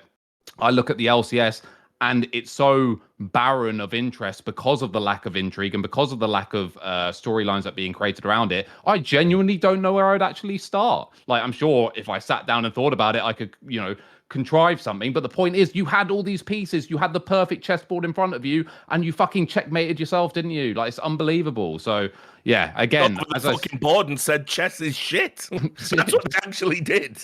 If you think about it, turned it over. Got one of those ones from Toys R Us. You're like, well, like you're saying, by the way, about all the advantages, they never used a single one. Like, I'll give you one that in hindsight, I think is mental now. So, you know, this season, Pioshik, who is a world champion, is going to LCS to play for Team Liquid, right? Years and years ago, this happened. It was only 1 year removed. Piglet, who'd won the Season 3 World Championship in Season 5, played in the LCS. They never even thought of something like, maybe do a campaign in Korea, like, want to watch Piglet still? He's in it. There was never even anything like that. These ideas, as far as I know, never even went on a chalkboard somewhere to be dismissed. Like, they didn't even have any foresight. And part of the reason why, it's been referenced earlier, is that Riot stupidly went down this track for, I'm going to say, like a solid 5-6 years, where they even used to publicly say, we don't make money from esports. It's not about making money, you know, it's just a thing that, and then the joke is eventually the Chinese fucking lords of their, like, basically the people who own them and hold all the purse strings were like, wait a minute, you're not ruthlessly exploiting every commercial element of a business. Like, you are aware we're Chinese, right? And then it was like game over. And now, obviously, they're going to have to start fixing it. But it's too late. Like I said, the golden goose is dead. The horse is bolted. Like, the fucking house is burned down. And everyone's like, how can we get back to that old stately manner? It's like, it's over. It's over, guys. In fact, I'll even say this one. Because being as only Monty's American in here, I'll just do my little 5-second comment I always like to make about this topic. Because obviously on talk shows, endlessly, we have these discussions. How do we fix LCS? How do we fix NA? How do we get NA to be better at Worlds? I'll just say what I always say. I'm not American. I don't give a fuck, and I don't need to give a fuck. You know what? You know when we say LEC's doing great, that's great then. See ya. Enjoy you can make your own show, guys, where you save LCS. I don't care about saving LCS anymore. Like, that's actually a boring topic to me. Because at this point in time, the topic basically is, this is giving me mad flashback triggers. The topic really, if we were to rephrase it, is, how do I get a cool idea that I'm going to come up with for free to try and give to Riot, a company that actively despises me and has never given me any acknowledgement or recognition, in order to make loads of team owners who themselves put themselves in this situation and repeatedly went along with every bullshit decision Riot made, never daring to speak out publicly in case Riot bashes them, you morons. If the standard is talking about paddling, that's a paddling, then you better start talking about it, because you can never talk about anything, you idiot. You can never make any change. So I'm supposed to do all that, and at the end, what's the outcome? Maybe Reggie can make another 200 million. Like, no thanks. You know what? You're on your own. See ya. I'm getting the bus. I'm off to LEC. Yeah, I mean, that's the thing. It's like, I'm just in a put up or shut up moment, right? Like, what has the LCS done for me? Never done anything internationally interesting. You have to remember that my entire league casting career was casting what was unquestionably the best region in the world while I was there. It's like, you guys were like, I feel like NA fans were like gaslighting me. They're like, yeah, you are watching Major League Baseball, But have you seen the Japanese baseball league? I'm like, motherfucker, I don't care. Like, I don't care about that. And so, I mean, I was never super invested in it outside of talking about it and watching the games because, again, as I've said a million times, you guys, the fans, made me do it because you want to hear me talking about it. That's the only reason I do it. It's not because I want to talk. That's not because I want to spend my time that way. So be competitive internationally. That'll make me care. How about you move away from the garbage format that you've been running for many years, which makes it even more boring somehow. So applause to LEC for changing some of this stuff up. But the thing about LCS here's the other thing about LCS.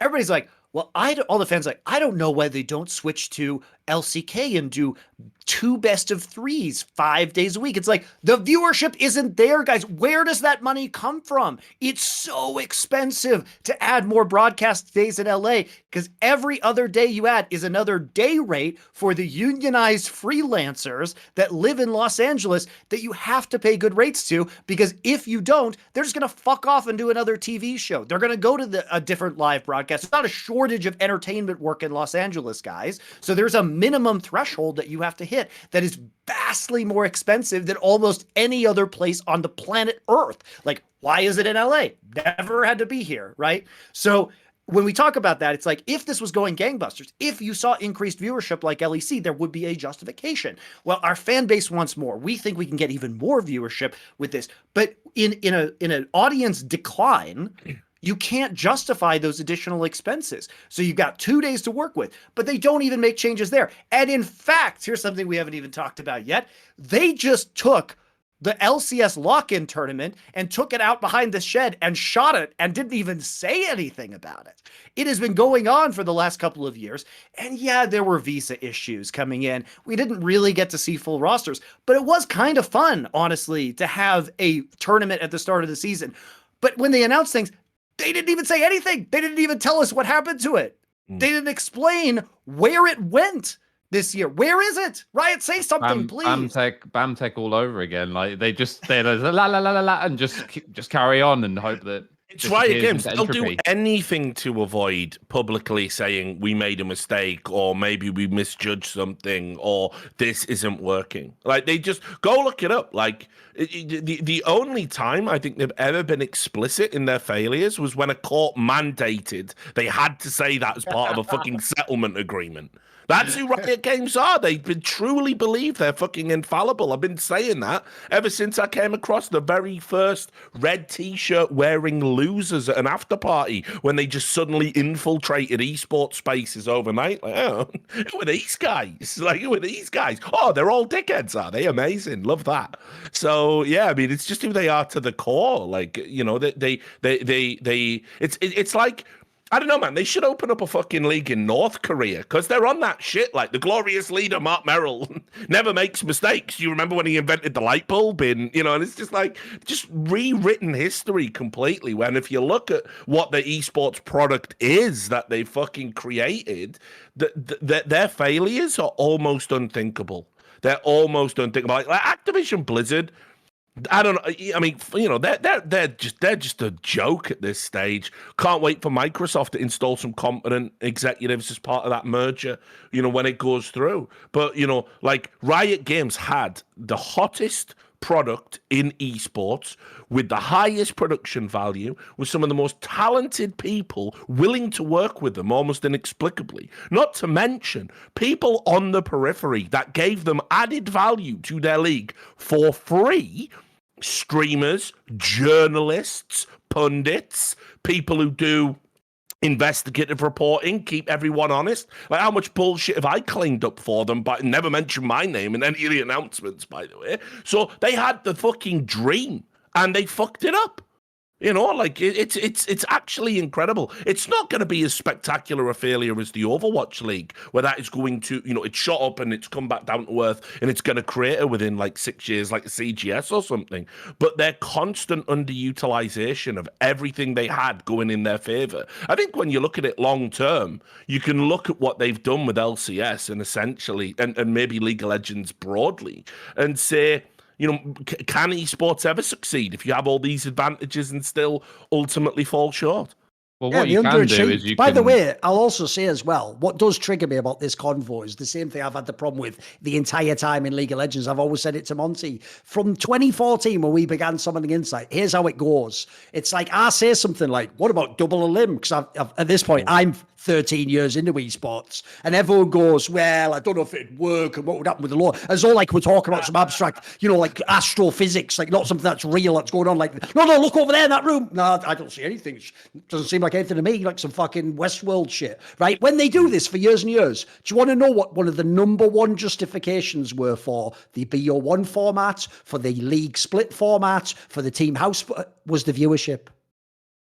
It was the fucking something totally unrelated, as far as I can tell, to any of those details. Well, the joke is now that the viewership goes down, they follow their own stupid logic and they're just going to change all the format. You should have done that years ago. You change the format if the format makes sense, not based on like, whoa, don't rock the boat, things are all right now. Like, that's why it's so wacky. They did underachieve. They actually, it's like we say, they still did well if it's an absolute sense compared to every other esport. But yeah, yes, the point everyone is, else failed more. yeah, they were basically in Formula One with like a top 3 car and they finished 7th and were like, well, it's not last.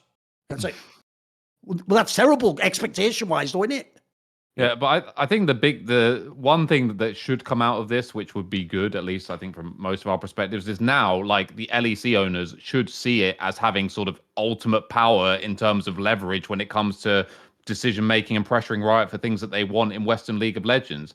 LCS seems like it's kind of on its last legs and it's not going to get better anytime soon.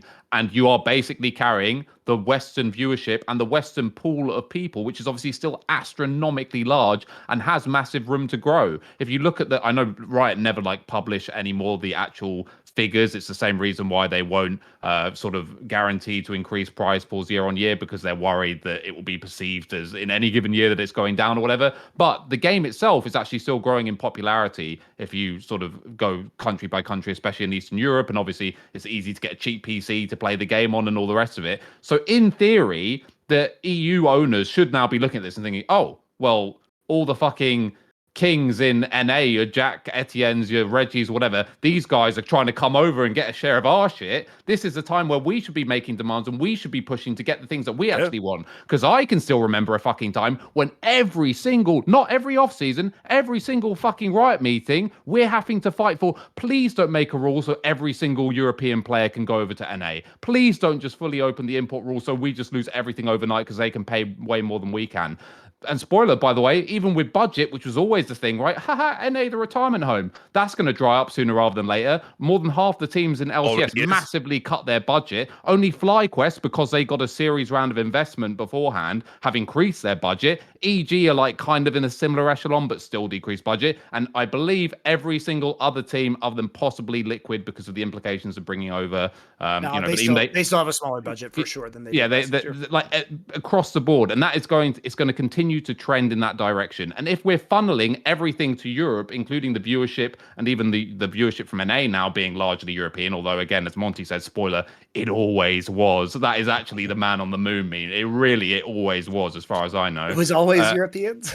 Yeah, it always was. It was always Europeans. It's always has been. It's going to be a case that you're going to actually end up probably being able to get more money other than like one random sort of trust fund team or whatever in North America. You just get more money from staying in Europe. And when that happens, by the way, then NA's in serious trouble. When Europe becomes a region as well, where we get to bring over the fucking World Championship Korean players and not someone who won it back in the day with like fucking Pu Mandu or some shit, right? Like you actually get to bring over some like is Pioshik. I'm just gonna put that right. Yeah, exactly. Well, who's not who is actually like a good player on his team or whatever. That's going to be Europe from now on in, or maybe not now on in, but you can see the forest through the trees at this point, right? So yeah, NA is having so few things going for it right now, and even as I'm excited, man. Like I said, like you're saying, it's a prove-it year for LCS, right? They clearly are making big changes to the way that they're doing things, which I said, continuing to do the same thing with the decline in viewership would have been insane. So I'm glad to see them doing things. And I hope that they can I think the broadcast has been improving in quality over the last year, especially compared to, it was like tragically bad in terms of broadcast quality during the pandemic, but it has gotten a lot better. But like the thing is that we've seen a lot of a lot of improvement there. And the thing that made LEC successful was it spinning off into its own unique universe and figuring out what its strengths were, and then doing a great job of telling player stories and continuing to iterate, in my opinion, in a good way. It is hard for me to say year over year that the LCS or LEC hasn't gotten better every year in some way, shape, or form.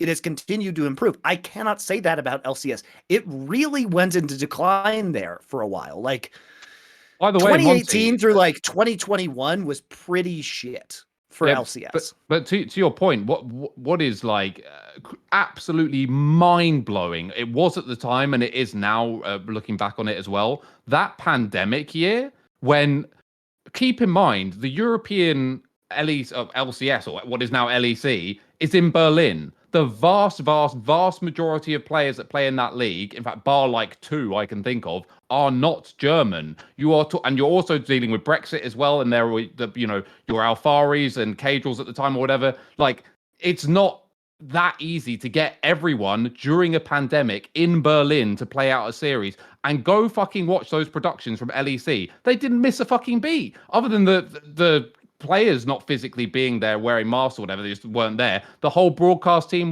they did all the quarantine protocols that they had to do or whatever, and basically the product was as good as you could possibly humanly have expected. And then contrast that and go and watch one of those broadcasts from I could not believe it. Dome. The Alienware Dome. It's like, so the first ones were like Dash and Prolly in their underwear with their fucking webcams on. Like, what are we doing? You're in California, man. No one has to move country or anything, barring like a couple of Korean imports. By the way, maybe. I'm gonna put this out there for people. As somebody who literally ran a tournament called Flashpoint in Los Angeles during the first month of the pandemic, LA never, by law, had to shut down productions. Ever. So it was always an option.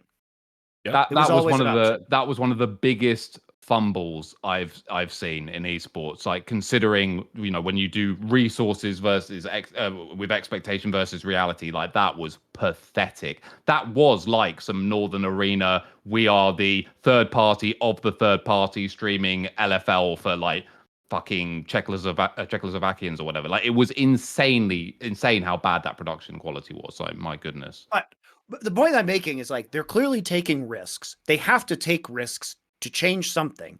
I'm hoping they continue to take these risks. I'm disappointed that no risks were taken in terms of the format, but in terms of the broadcast, let's put up or shut up, LCS. Like, let's see you be interesting on broadcast. Let's see you put out some competitive teams that can actually do damage on a world stage. If these things happen, I think LCS has a chance to grow again. But it's about having good leadership and good vision, which they have lacked, and making those shifts. There's a lot to learn from LEC, I think.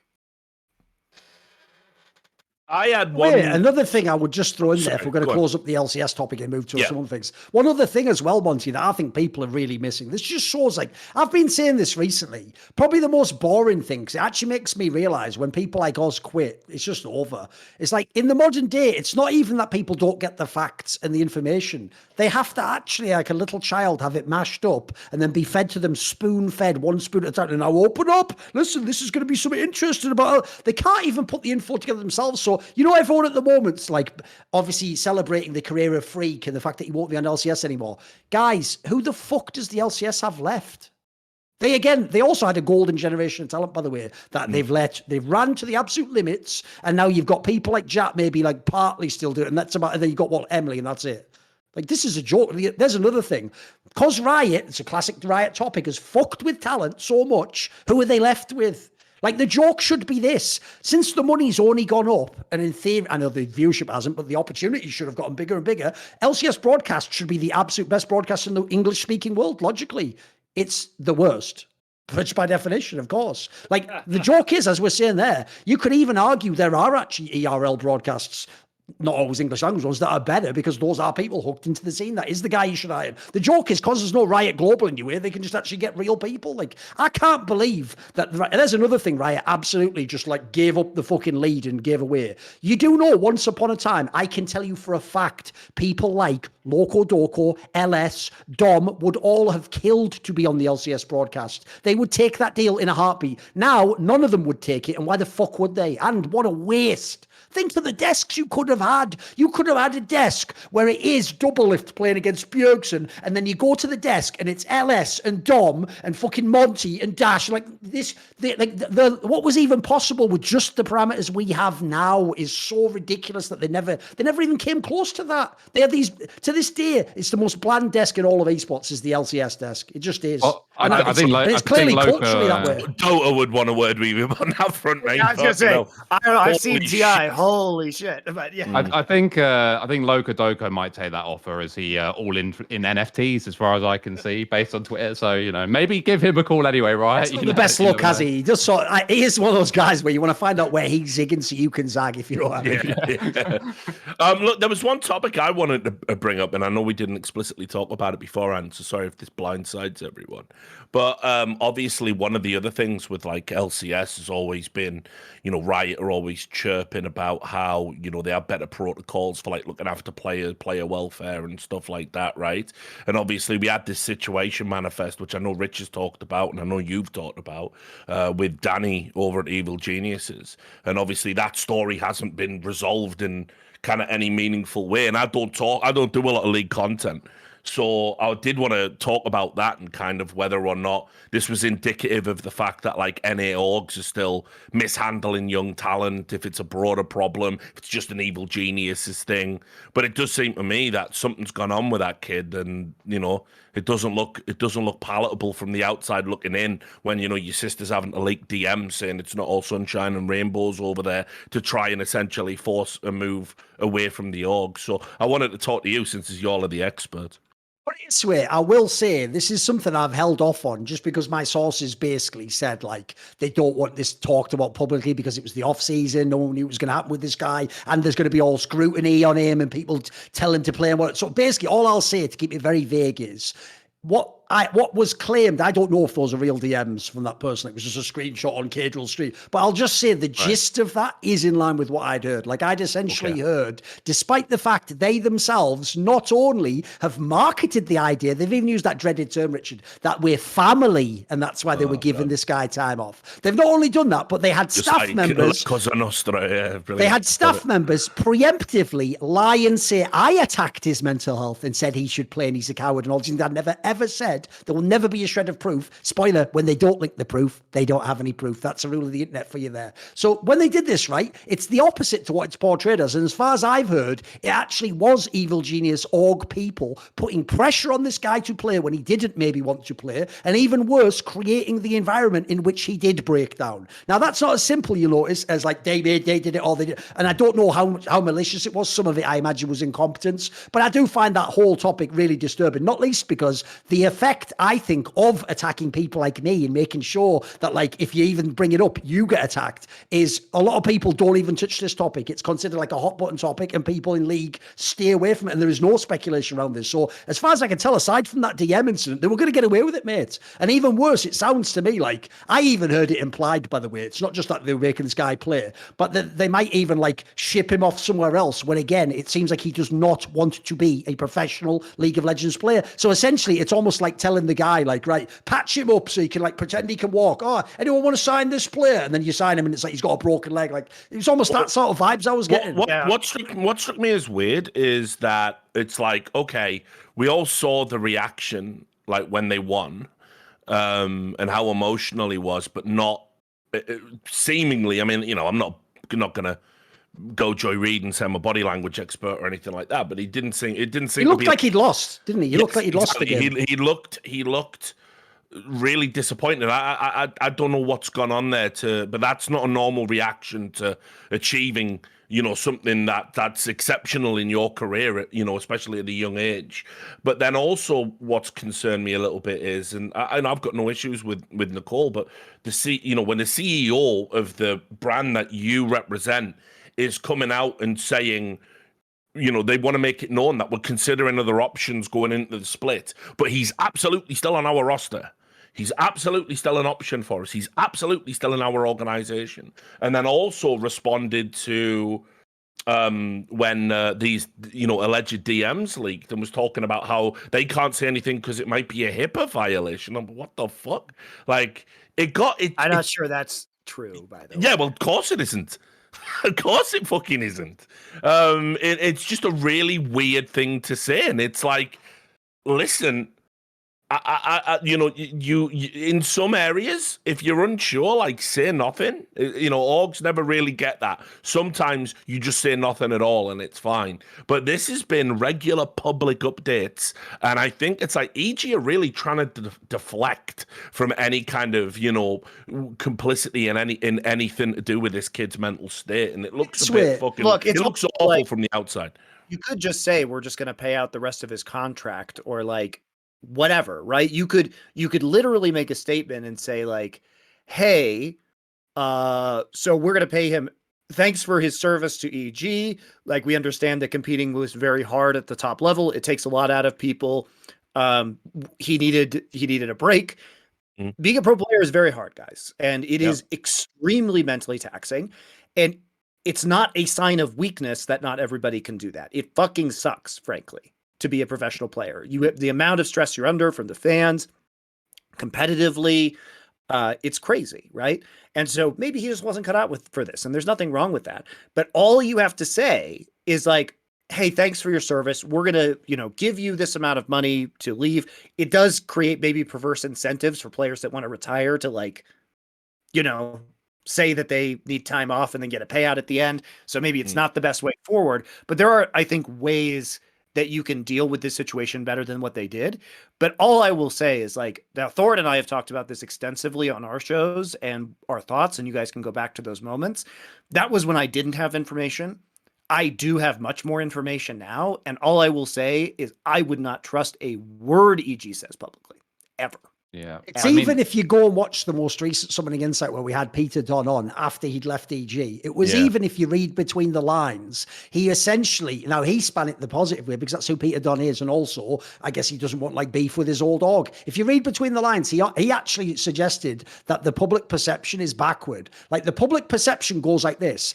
Everything was fine, hunky-dory with this guy in EG. He was having a great time, but then suddenly in the low bracket, the playoffs, he had some issues, and so what he did is he played out this last game, and then he said, you know what, we're at Worlds, I have to take time out. If you listen to the way Peter Dunn explained it, it's almost like, again, he didn't spin it on the org, but it sounds like this guy wanted to quit way earlier than that, maybe even way earlier in plus, maybe even before playoffs, if you listen. And instead, it's more like, it sounds to me like someone coerced him or convinced him of this. It's like, look, just get us to Worlds, and then you could like take time. It was almost like, it sounded like that if the way he was framing it, so that to me is also a bit alarming, because it sounds like, and this should never happen ever, it sounds like someone genuinely might have been like, I don't know if I can play League of Legends, and someone said, you have to. That should never even be on the table. Like, there should always be the option to, like, I cannot perform. Well, I mean, especially when we're talking mentally, guys. Like, imagine if this was a physical injury and a pro sports team was telling you, get the fuck out there, and you broke it. Like, that would be a scandal. Because it's mental, we can't know. No one knows the moving pieces, etc.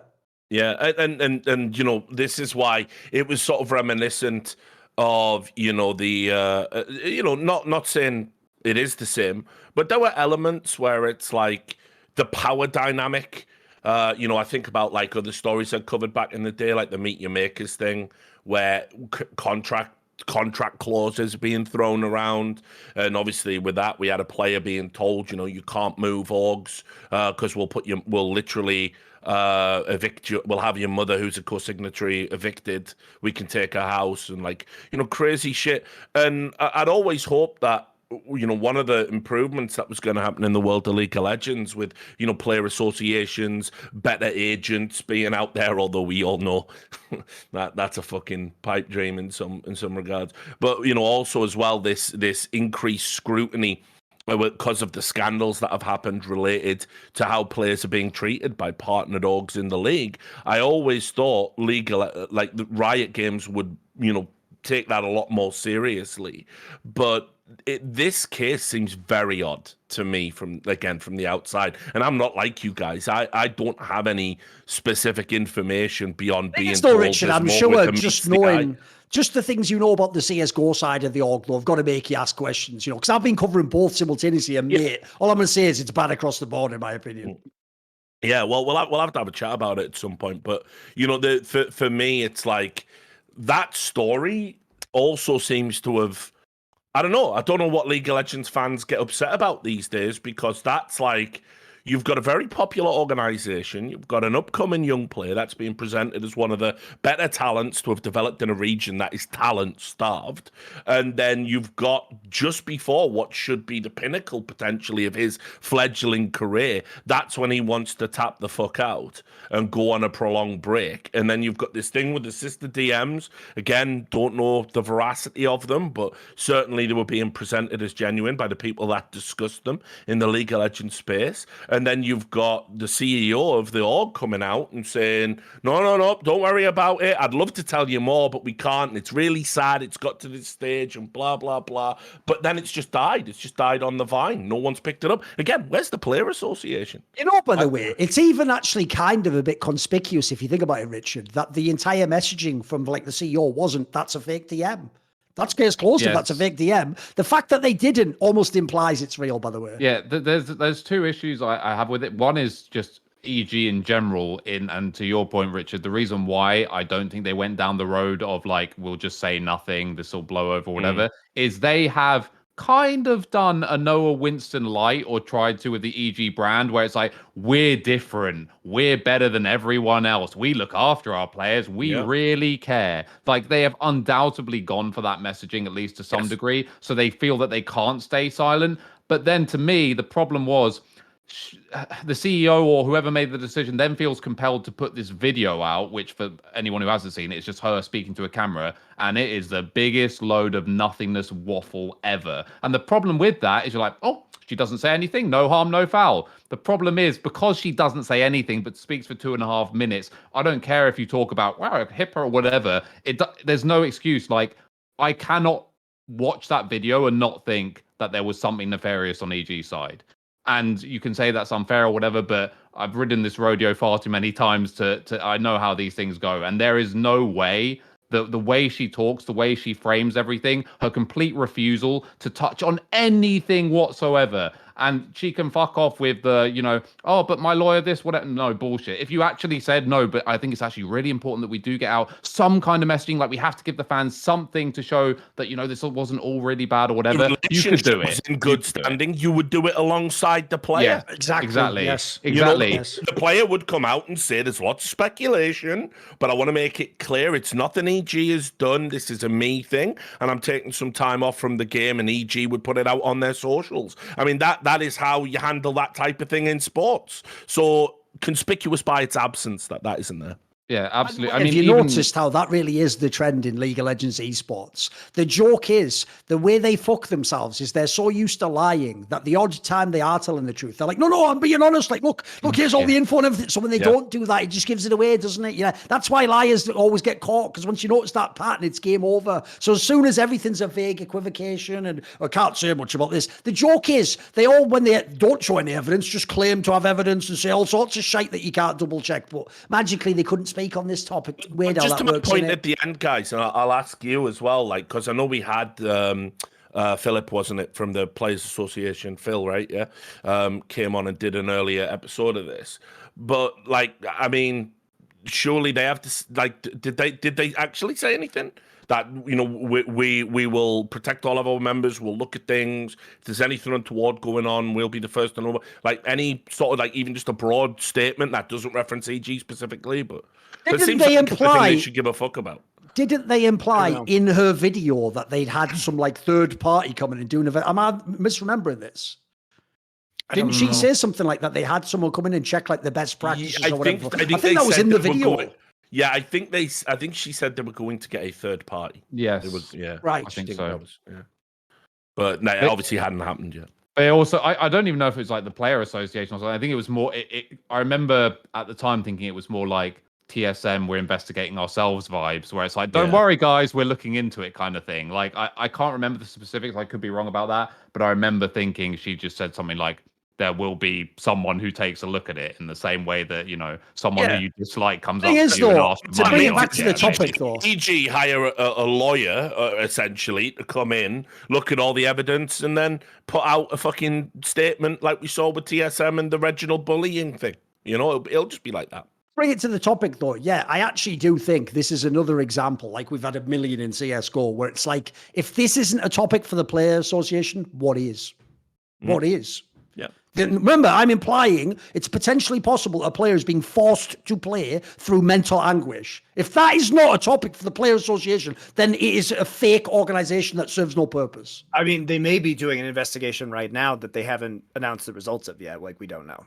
By the way, what is his agent doing? I mean, I don't know if he has an agent or not, but for those that don't know, like, as of right now, and hopefully, although I'm hearing there's some fuckery potentially going on behind the scenes, that there is no official relationship or connection whatsoever between like player agents and Riot or any of the teams or anything like that. They are not in the ecosystem officially, right? Like, well, they are in Korea, and it's even worse now. I don't know. Yeah, if you know about well, this, we can talk about that.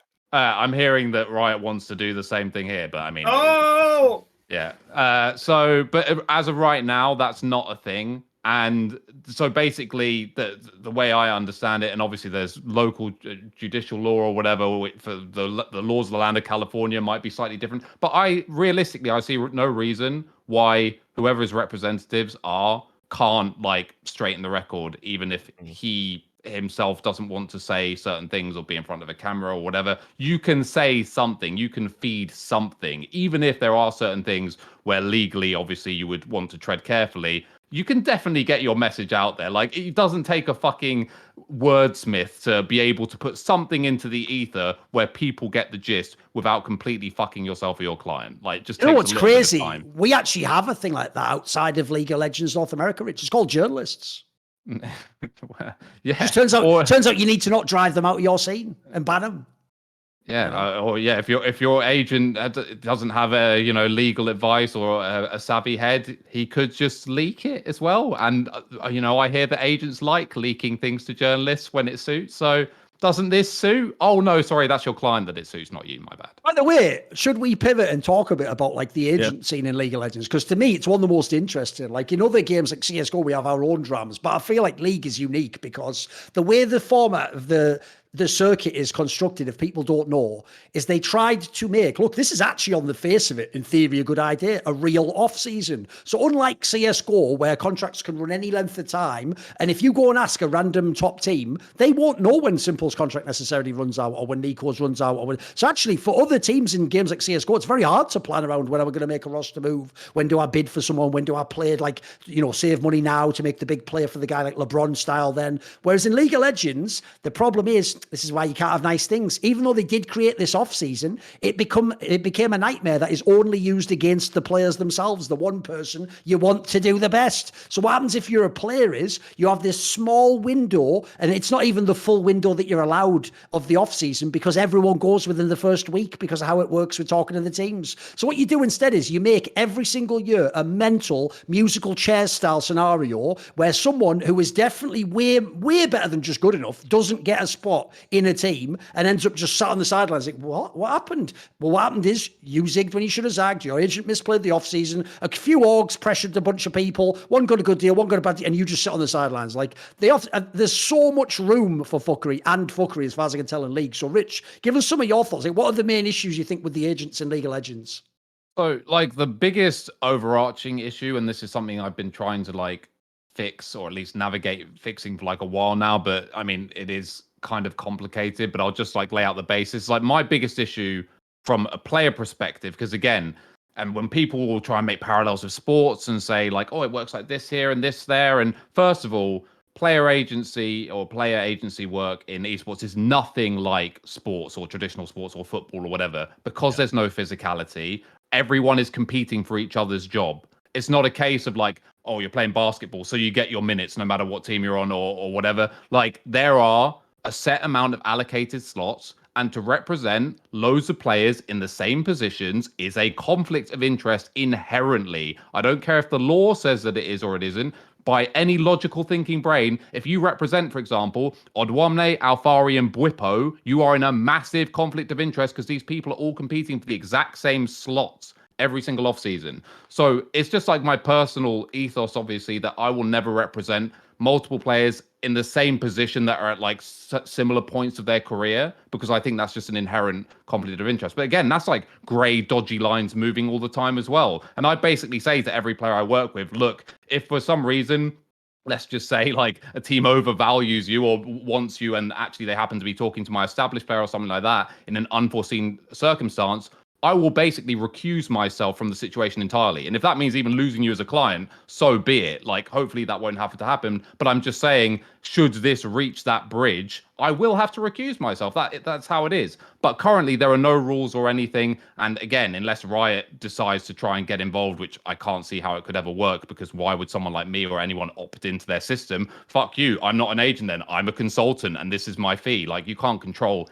anything that I do. So trying to, like, they're already, by the way, like having players write down the name of their agents and stuff on sheets, which is already a bit weird to me. It's like, it's none of your fucking business. But they want to try and formalize these relationships. And to a certain extent, part of me also does, just because I believe I could introduce or help introduce protections for players, like just on a very basic level in the Riot database, which has every player and all their contract dates and everything on a list, just to add the agent name. So you can see, oh, maybe I don't want to go with this guy because he represents loads of players in my position. Or, whoa, this guy's 100 clients. Is he going to have time for me? Like, there's no clarity for that with players right now, unless they like go on the website and then pray that they've actually put like a proper client list or whatever, right? So that's like the main biggest issue right now, is you're dealing with two levels of competition. One, the competition in itself within its own agency, where you have multiple players all competing for the same jobs and some getting pushed around, because again, to keep it simple, if I've got a client who has two offers and then one who plays the same position who has one offer,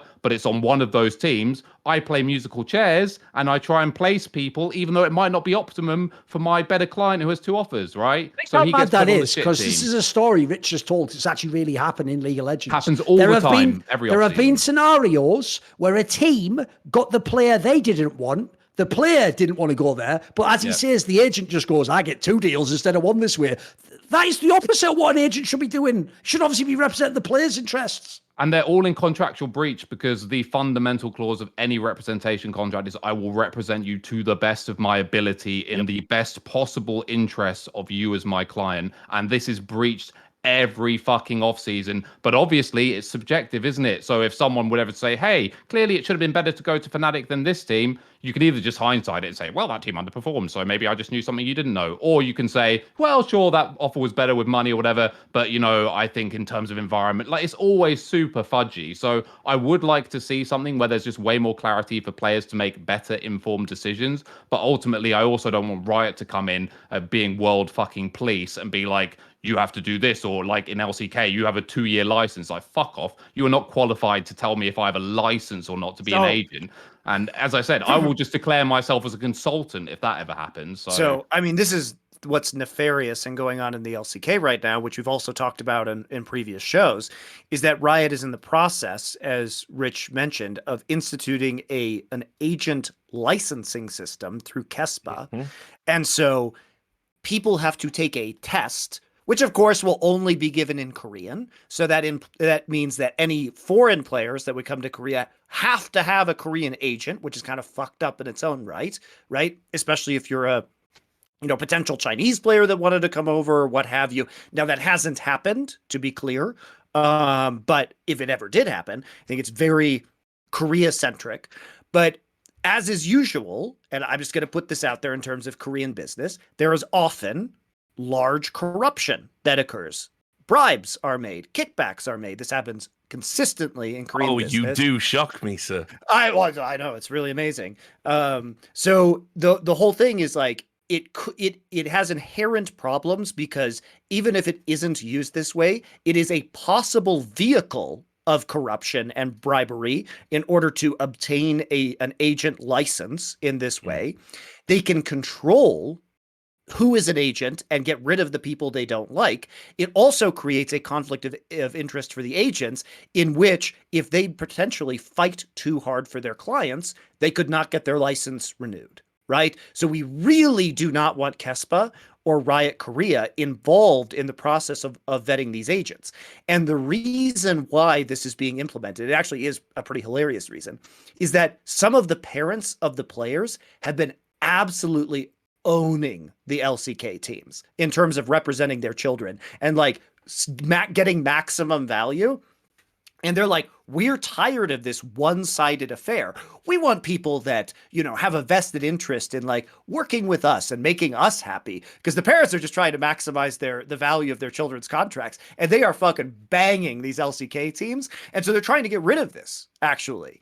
And I mean, and this ties into the other Korea problem that's coming up, which is that a lot of the lower end teams in LCK, and to the credit of many of the better teams, they fought against this actively internally, which is that the teams are like, it's getting too expensive, guys. We need to be able to hold on to our talent. So now they're going to keep basically talent that is rookies on teams into a horrible contract situation where, yeah, they technically have to increase the salary they get every year, but it's by a very small percentage, and it's not going to be like, it's kind of a fucked up franchise tag from the NFL if people know. Yeah, it's a fucked up franchise tag where instead of getting like the max value that you could get as a player, you instead get like a 10 or 12% increase in your salary instead of a jump from like $100K to $1 million a year, right? And so it basically locks players who debut on these teams and become star players into the deals on these teams. And to prevent players from going to Korea, they also have a new system that will make it so teams from China or NA or Europe or other regions that want to take these players have to then pay the team an additional premium buyout for players. The whole system, first off, I am 99% sure would be illegal in America because there is no players union to negotiate against this in Korea. But they say, oh, it's like Korean baseball, famously uncorrupt institution. That's what I was going to ask.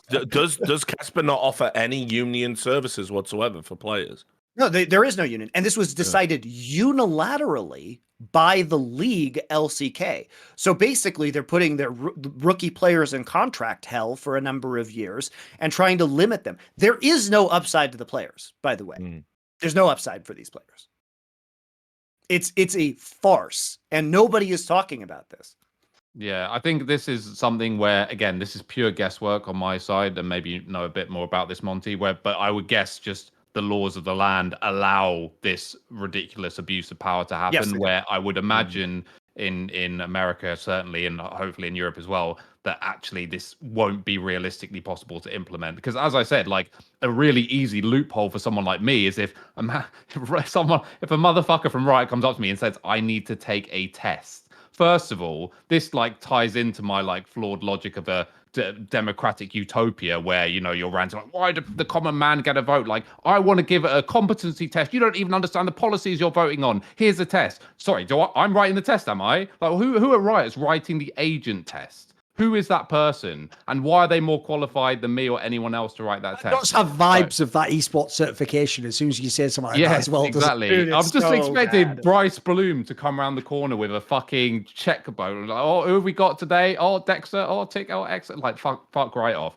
And then again, as I said, the really easy loophole, at least in this region, would be, I'm not an agent then, am I? I'm just a consultant, and instead of you paying me a retainer, you pay one-off fees, which happen to amount to 5% of your contract on an annualized basis. Like, it's just completely fucking ridiculous. And Riot, I think, is actually hoping, and by the way, I don't want to be too much of a narcissist here, but if I think I wasn't there, maybe they get away with it, of going to people like Dexter and Olivier and telling them, and them just believing that they have to go along with this. I would not be surprised in the slightest if they thought that was the case, or if it's somehow in their head, they thought, if I'm Riot certified, that will mean that the players will trust me more. It's like, again, spoiler alert, this isn't like 10 years ago. Like, that's probably not the case either, right? And in fact, if you're also, isn't it just an inherent conflict of interest if you're tied to Riot? Like, I would have thought so. Like, my best interest, again, is my client, specifically my client, and theoretically doing everything in my power to get the best outcome for him. I can't have an official tie to Riot. How does that work? Like, I can't be a partner with Riot who are giving me a license. Like, That makes no sense to me whatsoever. I mean, I just think it's funny that that some players' parents are clapping the ever living shit out of the LCK. Unironically, I would imagine they're probably better just by the pure virtue of their manic motivation to have the best for their kid. They are probably more competent than the vast majority of Western agents as well. I would not be surprised whatsoever. Yeah, I mean, do we feel there needs to be some league regulation on agents at all? I just don't, the problem is, and this is the thing that like the internal battle, if you like, that I've been having, where I kind of want my cake and eat it, I guess, because there are certain things I would love to see implemented, like having the names on the right database so players have the visibility and all the rest of it. If Riot say, okay, you want that, well, then you have to have ties, or we're not going to put unverified people on here or whatever. But the problem is, whenever the end of the road is always, I have to have some kind of official tie or relationship or contract or something signed with Riot. And for me, it just doesn't make sense at that point. So while I would love it to kind of be regulated, Riot can't be the ones to regulate it. I would much rather Germany come, like, as esports grows or whatever, step forward and say, you know what, these agents can't run around unregulated. The league's in Germany, which means to operate in Germany, you have to be whatever. Like, you're actually hoping for the country of Germany, who was massively influential over the European Union project. They're your stopgap. They're the fucking safeguard. They're going to come in and say, "Oh my god, man." They are the German government are the heroes, Thorin. It's okay. Yeah, they are unironically the lesser evil in this scenario. Yeah. Yes. Well, look, I mean, you do have to be certified as an agent in the state of California in order to do this. So there is precedent, at least in the US, for this stuff. But I think what's so twisted about what's going on with LCK, and again, this is the problem with this space, because Riot controls everyone, so people can't get mad about this stuff publicly. But the alarm bell should be ringing for you guys. This is a massively corrupt system that Riot is trying to implement in Korea. It is deeply, deeply alarming if you give a fuck about the players, right? Because there isn't a way that this doesn't just exist to reduce cost.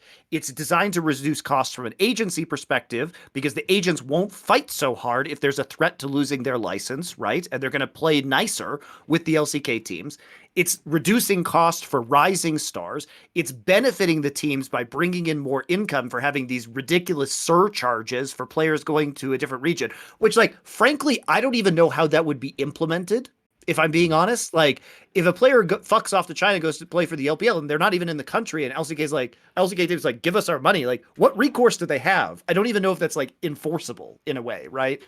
But it's really disturbing, and people should be up in arms about the fact that this is extremely exploitative of the LCK players. Yeah. No, the model, when I saw it announced, because obviously they did a little fucking hype video for the changes. Like, it's just like, no, this isn't anything to be proud of. This isn't like streamlining anything in a cool way. But yeah, it was like it was mind blowing, and I don't know. Surely Riot aren't going to try this shit in America. It's actually just straight illegal in America. The route way they could do it. So my understanding is they want to duplicate it to the best of their ability. That doesn't mean they can copy paste it or whatever. I mean, I'm looking forward to a video of me and someone else running down a dark corridor and looking over our shoulder for some hype video though for Agent. That'd be fucking brilliant, wouldn't it? But no, there's no way realistically that. That was a reference, if people don't know, to the season 3 original trailer where it was like double if and all and running through the studio or whatever. The problem is you have to remember, Rich, that was like fucking 9 years ago. Boomers, man. The more shows I do, it was a good shout out though. It was a good reference. Because the way I do it is I start in the present and work my way backwards, and then I realize that all my references now, whether it's popular culture or anything, are just lost on everyone. Thorin's unreal for that. I've been telling him, like, you've got to stop referencing 90s pop culture, homie. Like, the worst one was the one where I did say something, like, I referenced something, I was like, it's almost enough. That's about how much it costs to buy like a Nintendo 64, and I meant Switch, obviously, because I said N64, like ultimately booming myself. But here's what's good, because it was by the numbers. we did for real. You can go check this. We had Sam dub in like switch over me saying like, yeah, there we go. Editing technology. No, the best one, Richard, was on last night's What was it? Sliding Doors? You reference? I referenced the movie Sliding Doors as a moment where everything changed. Like, no one. that's not even a good movie back then. I don't. No one's seen that movie, mate. No one outside of the call has seen that movie. I've seen that movie. Yep. Many years ago. But yeah, so I think that's something where Riot are always going to exert control to a certain degree. Like we saw this over at Activision Blizzard as well with the Overwatch League, where they were. This might be one of the reasons why they're being investigated over there, not just on the monopoly stuff, but they had their recommended agents that they recommended you go with, and they recommended all the players go with the same agency. And it's like, yeah, I could see Riot running some game like that in North America, where it's like you can probably squeeze through it technically not being illegal.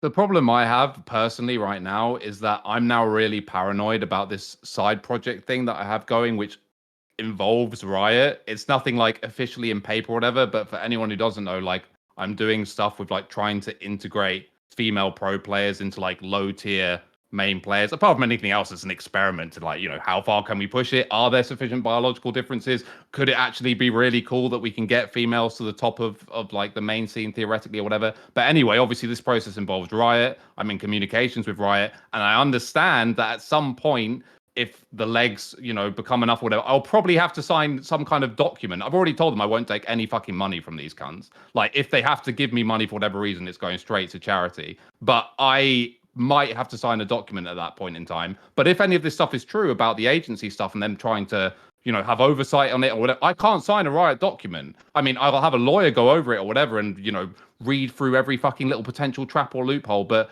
I can't be tied to Riot in any way, shape, or form with something like this looming, because for all I know, they might just pull a fucking Uno reverse card and be like, ha!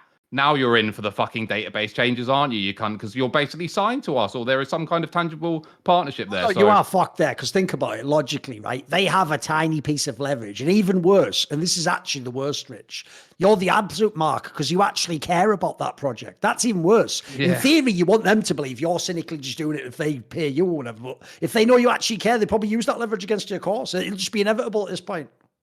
Yeah, and it's being suspiciously put off and delayed up to the point of when the new changes are meant to be made around that sort of time. Yeah. So yeah, we'll see what happens. But no, it's I think realistically, as I said, even though that is sort of the narrative behind the scenes that they want to do something like this or a quasi version of it, I don't think it's possible. So I think overall that's a good thing. As like Richard said, or in my response to that, I would love to see there being some kind of parameters set and things being much more player-centric and friendly, but it's also very difficult to officially put down those parameters without it either being just completely fucking illegal or unworkable for someone like me. So yeah, all the same, still, God bless for having the ambition and naivety to take that project on. You realise Riot were unable to even integrate women into their company. You're trying to make them pro players, mate. Like, you know what? Wow. God bless you. Well, I'm under no illusions as well that this is clearly, in their mind, recompense for like all the gender shit. And they're like, well, if we can make this work, then whoa, we're suddenly the fucking front runners. That's what absolves of your sins, right? Yeah, exactly. Yeah, this is the full circle atonement of Riot Games gender inequality is to like force. And it's amazing they did it without firing anyone who caused those problems. It's insane how you could atone that way. I know, crazy, right? Yeah, it's really wild. You guys have any other topics that you want to discuss about the state of League of Legends right now? Look, I think if we're looking at what it can be, like first off, we have MSI allegedly in London and Worlds allegedly in Korea. This lines up with what my sources told me as well. So I think this is pretty likely to occur. I think like the viewership in those regions should be very good. I'm excited about the LEC. I'm excited to see the LCS Hail Mary, what they're going to do, how much they're going to put on the line to increase viewership this year. And LCK and LPO just going to keep on trucking along, guys. I will say that as promised over many episodes of Summoning Insight, you are seeing, a reduction in budgets, and you're going to see the talent, I think, really struggle this next year, because it hasn't stopped yet, guys. It hasn't stopped yet. You're looking at the reduction in budget across these regions, which, by the way, it's gonna hit your LPL English broadcast a little hard there, guys. I think you already saw, like, I feel bad. Monty, we could actually segue that as well, because I'll tell you another thing that this year marked for me in League of Legends, which is, if you think it was bad when I said about the LCS broadcast degrading in talent and it's going to have even less, well, I hope everyone noticed that wasn't just Shocks that went over from League of Legends to CSGO, and then you saw they brought in the talent to the LEC to undercut all the freelancers. Spoiler, if I'm someone like Law, mate, the next CSGO majors in France, like, I'm trying to do that gig next. Sure. Like, if I'm all these people, especially people who have jobs where you can go to another game,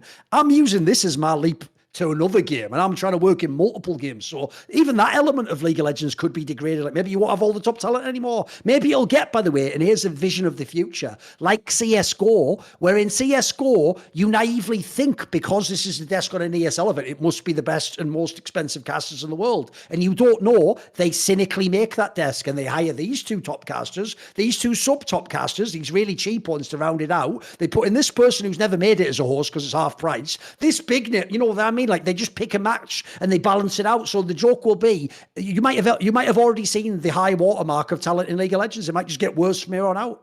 Yep, and it's going to be cheaper. I mean, we talked about the lack of lock-in. Well, here's a knock-on effect of the lack of lock-in. That's a lot fewer days that LCS casters are going to get paid for, because most of them are on day rates now. Freak was salaried. He's not there anymore, guys. So there's a consistent expense that is now off the books. Now? He's moving on to the development and balance team for League of Legends, but he was always a full-time Riot employee. He never moved to freelance, but basically he was one of the last people left. But for your favorite LCS casters, guys, they just took a giant hit without lock-in to their annual amount of money. And what you're going to see is probably fewer guests on LEC this coming year. You're going to see a reduction in the number of casters on LPL.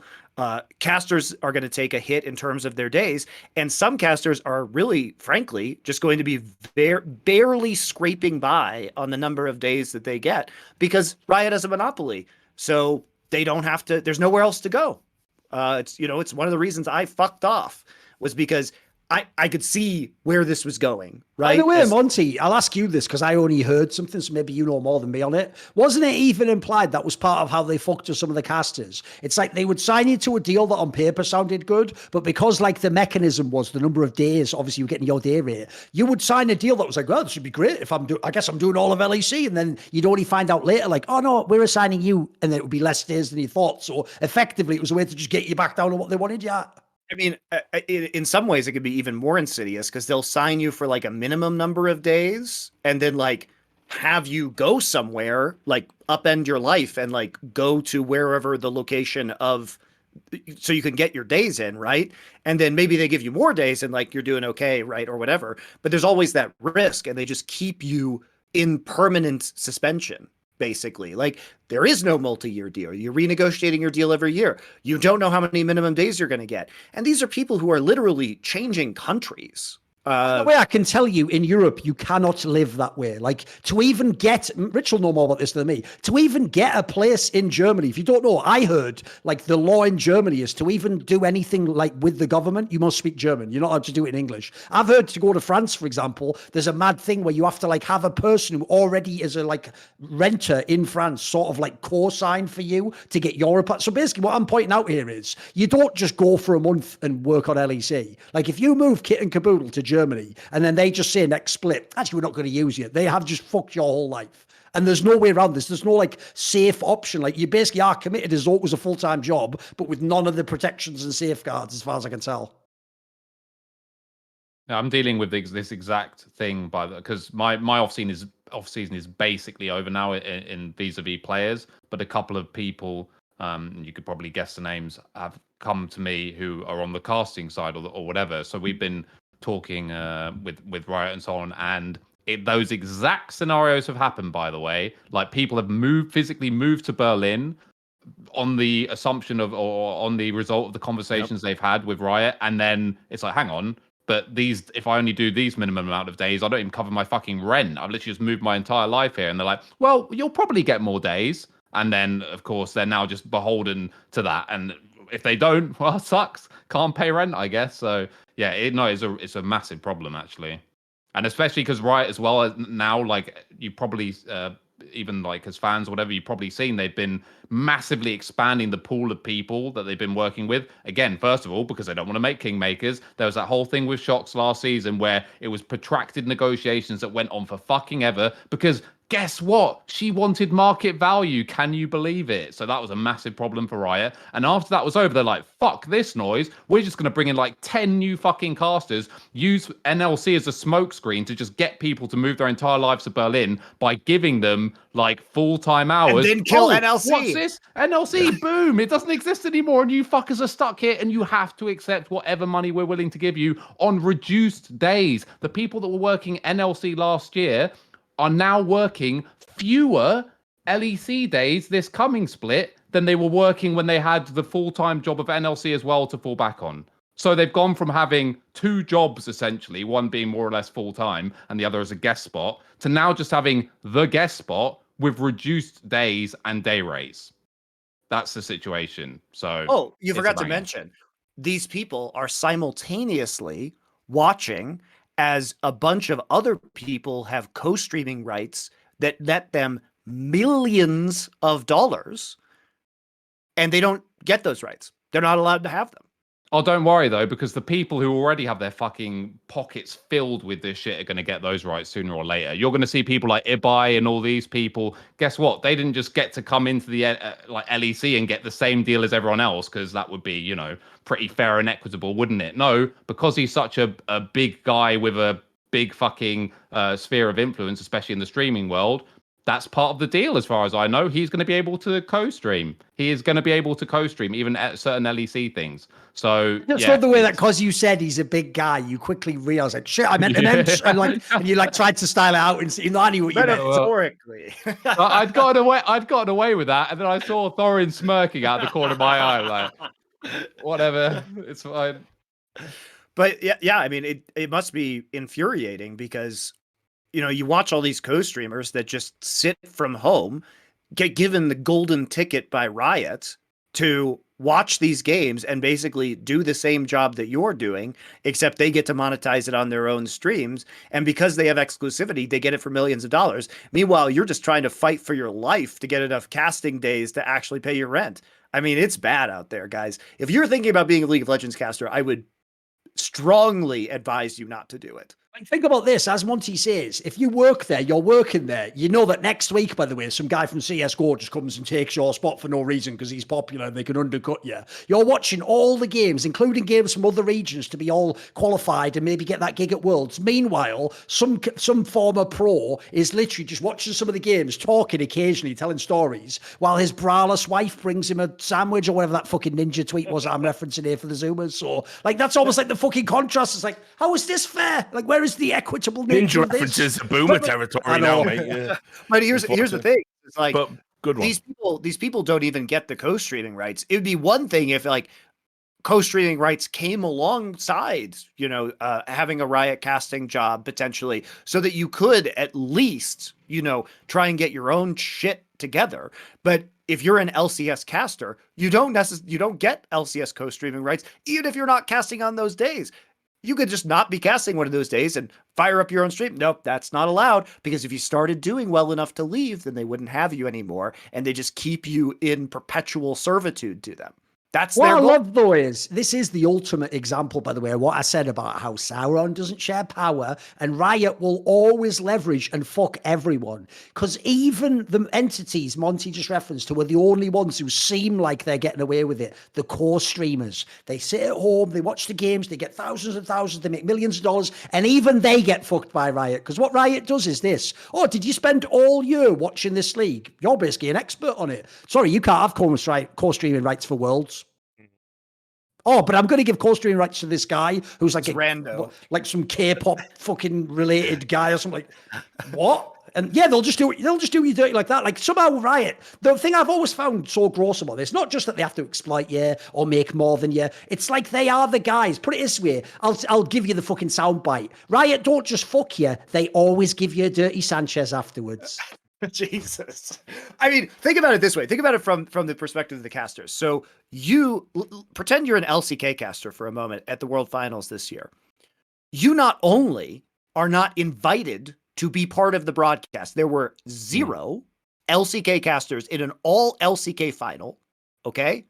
So you don't even have the opportunity to be on the main broadcast. And on top of that, they give co-streaming rights to Sakudo, who has had nothing to do with League of Legends for years and has never had anything to do with professional League of Legends, right? This is the reality of you working with Riot. There is no pot of gold at the end of the rainbow. It is just getting fucked. What was what did you all make of that fucking drama where Double Lift came out and fucking said that Bjergsen was banned from competing in that like Mr. Beast Ninja Invitational thing? Did you talk about that in one of your shows? Oh, and here's the follow-on. Because he said that, it was implied that's why they took away his co-streaming rights for a period. Well, he did take away his co-streaming rights because of that. And he'd also said the league was dying as part of that. You know. By the way, if you don't know how smart Doublelift is the kind of guy who'd say all those things and then go, by the way, I'm coming back to playing the LC. Like, he's not a thinker. Let's put it that way, guys. No. But I mean, why? Like, I'm trying to think of what the upside is for that. It's like such a classic, right? Oh, as in, what do they gain from fucking him over, basically?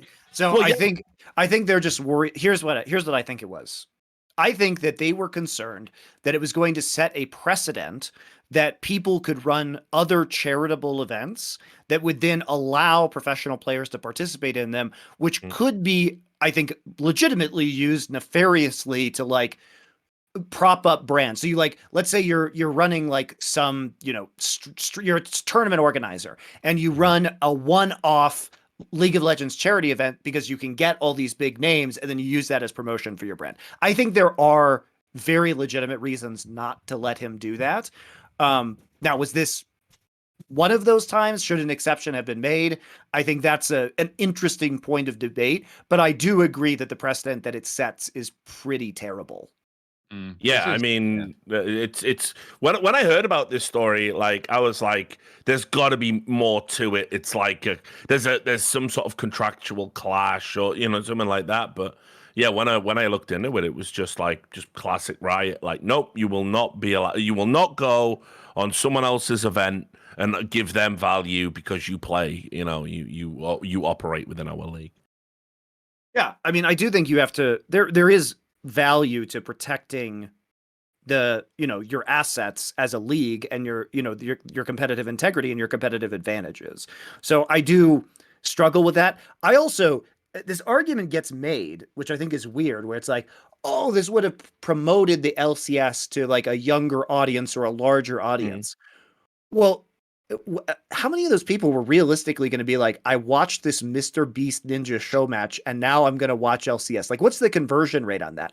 To put this in perspective, guys, there are 100 million League of Legends players in the world. And like the maximum that we got at LCS watching was 377,000 last year. That is a very, very small percentage. So Riot is actually terrible at converting their own player base of League of Legends into esports viewers. So how are they going to convert Mr. Beast's fan base first off into League of Legends players, which is a necessary step to become a viewer? You have to become a player first. Like, I'm not sure that people were just saying, oh yeah, there's a huge inherent value to this. I actually don't think that value exists. I think you convince 3 people to watch LCS if Bjergsen goes to that. Can I just read you the answer? Because I've got the interview right from the commissioner. Jackie Felling, right? She did field an interview about this, and of course, it's the classic softball questions, no follow-ups, obviously done over email interviews. That the only type of interview that Riot Games executives will ever agree to. You're never going to see a real journalist grill them. But let me just read you the answer because it's the biggest. It's like it doesn't even.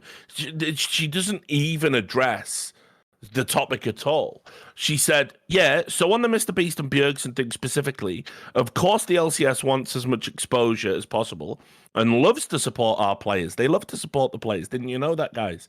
And teams doing as many things as they can out there. In this particular case, there was a global rule about what we could or couldn't allow because competition happening during the season and all of this. That's something we're going to talk to our global team about. How can we get more? Now, she just segues into talking about the exposure angle. How can we get more exposure and how we can enable these kinds of things in future? So we'll see what happens in future with rules changes or anything along those lines. I think that does say something, though. You know, What does it say? It says that the LCS commissioner is not in control of the LCS. That's what it says, is you're handcuffed by global policies. And I think that's a big problem because when you hear the word, the commissioner of the league, you assume that means like an actual sports commissioner in an American league, that they have a significant degree of power. But factually, the commissioner is upstaged even by more people within the region. Like if you looked at the broadcast announcement about LCS, it was made by somebody above the LCS commissioner who also runs Valorant, right? Who runs Valorant in the Americas and runs League of Legends in the Americas. So like these people are not even in control of these decisions. This is the same person that couldn't wait to run her mouth when I broke the Peter Zhang story and said there's definitely no gambling aspect to it, no match fixing aspect to it.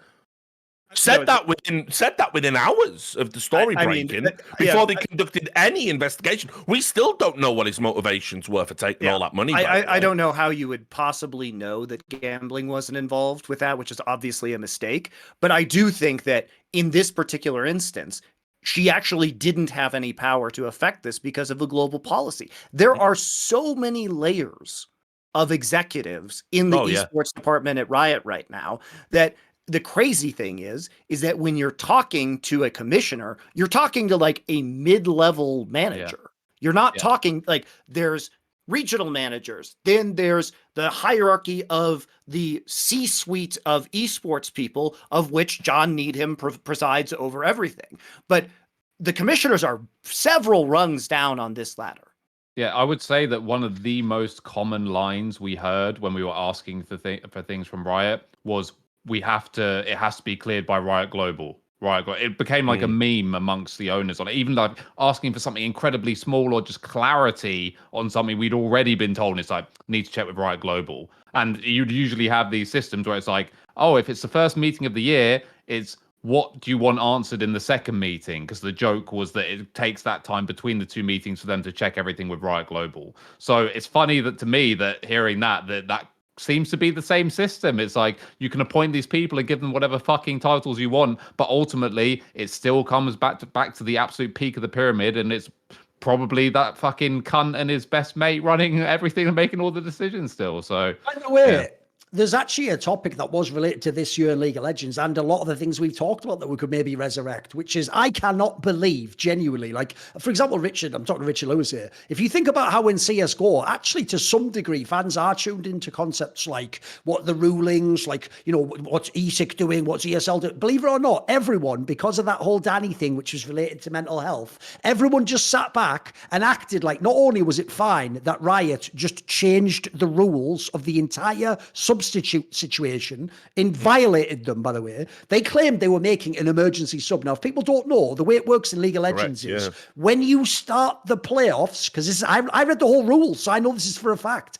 When it's the regular season, you can basically do almost anything you want as long as you say in advance. So, for example, you can change all your players one by one for the academy players if you want. You just have to say in advance you're doing it, right? They can all move up and down as subs. But once playoffs start, so that people don't do obvious loopholes, like, for example, your team goes out to the playoffs, so I just sign a player from your team, have him play for me, and I keep going. So you can't do that. When the playoffs begin, we have to declare our subs, and you're only allowed 2 subs. Now, look, you can have a whole debate about maybe it should be a sub per position, but you get 2 subs, right? Now, EG chose to put their 2 subs, none of them at the ADC position. In fact, I think it was something mad. Like, both of them were jungles, and one of them was their coach, who, as far as I know, wouldn't even have been playing. Now, what happens is then they ran into a situation where their player who's an ADC cannot play. Now, I genuinely believe if this was a different era, if this was a way lower down team, I think you just get told, tough shit, you've put a jungle sub, you're subbing in a jungler, or role swapping.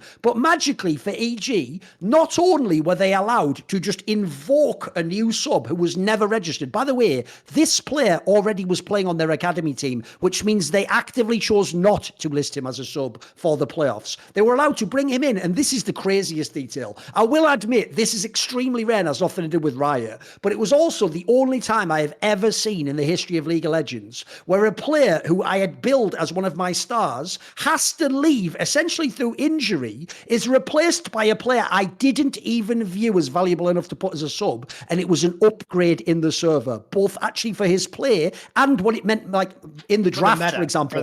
For example, at the time, Danny played none of the main champions that everyone had to use, and he was about to play FBI and or fucking Berserker, who played all of them. And the Cowrie guy coming in genuinely gave them a chance. If people don't know, they went to 5 games against 100 Thieves in the next series. Like, that in itself, the idea, and by the way, aside from me doing a video, which I was attacked for by Evil Genius's staff, aside from me, nobody, except for Monty, of course, on my show, nobody even commented on this. It was considered like a total, like, third rail topic you just can't even address, even though, like I'm saying, that is crazy. That actual league oversight is mental. And by the way, the commissioner, this is what made me think of it, their explanation as to why was just, again, nonsense. I think it was another one where it was just a Twitter, no, it was a bloody Reddit post. Wasn't even like, by the way, this is even more mad, guys. This is during playoffs. There was never even an LOLesports.com article saying this was happening. What happened is the commissioner of the league, just like she did with Richard's article about Peter Zhang, just went onto Reddit. I don't know when people in League of Legends like Lena and other top people, execs, started thinking Reddit is your communication tool. Just made a comment on Reddit in like a throwaway manner and didn't address any of the issues, by the way. So I actually can't believe that. I know to the people, like, it's not that big a deal. It is a big deal, in my opinion. That loophole could be abused all day. Of course, and there's got to be, there has to be special dispensation for special circumstances. But the argument, obviously, there is the sub rule is already that special dispensation. Now, I can point to football. For example, if you can't field a recognized goalkeeper, the league will allow you to go and do a loan deal outside of the normal parameters of transfer activity because it's recognized as a specialized position and you can't really play without one. If you had to put an outfield, player in goal, you've essentially lost before you began.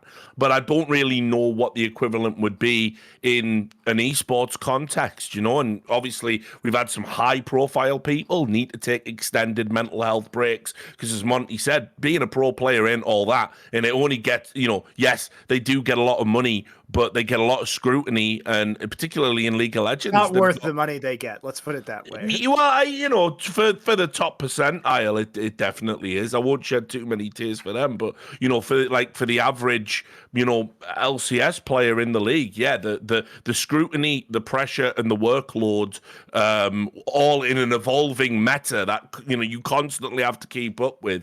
Yeah, generally, it's a lot more work than the salary, and a lot more stress than the salary's worth. Let's be real here. The rules were bad. The rules were bad, but the rules still have to be adhered to. And that's the issue. Yeah. And I think the best, and here's why they didn't want to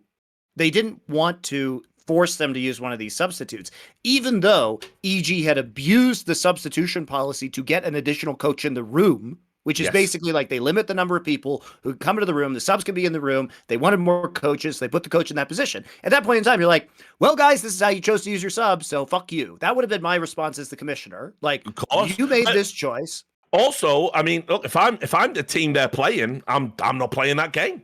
Well, but who... That's why if you're an opponent, here's the problem, Richard. If you're an opponent and you make a public stink about this player who's suffering a mental health emergency, you look like the bad guy. I'm not coming at it from that angle, though. I'm just going to say the rules are not being applied correctly here. I am not going ahead with this game. Here's the reason why they didn't want to do that, because they had sold tickets to a stadium event and they didn't want it to suck. That's why they didn't want to disappoint the fans and have some sort of fan backlash. That's the actual reason. And what needed to happen was they needed to publicly say, look, here's the deal. EG chose to use their substitutes this way. We recognize that this is a very serious situation for Danny. They can select among the substitutes that are in the rules. We think this rule should be changed next year, but frankly, EG chose to use their substitutes in this fashion, so they're stuck with it. And we're sorry, we're going to change it. End of story. That's how it should have gone down. I would just reference back to a story I always tell when something like this happens, and to Monty's point of they just didn't, everything's in place. There's a huge roadshow. They don't want it to suck.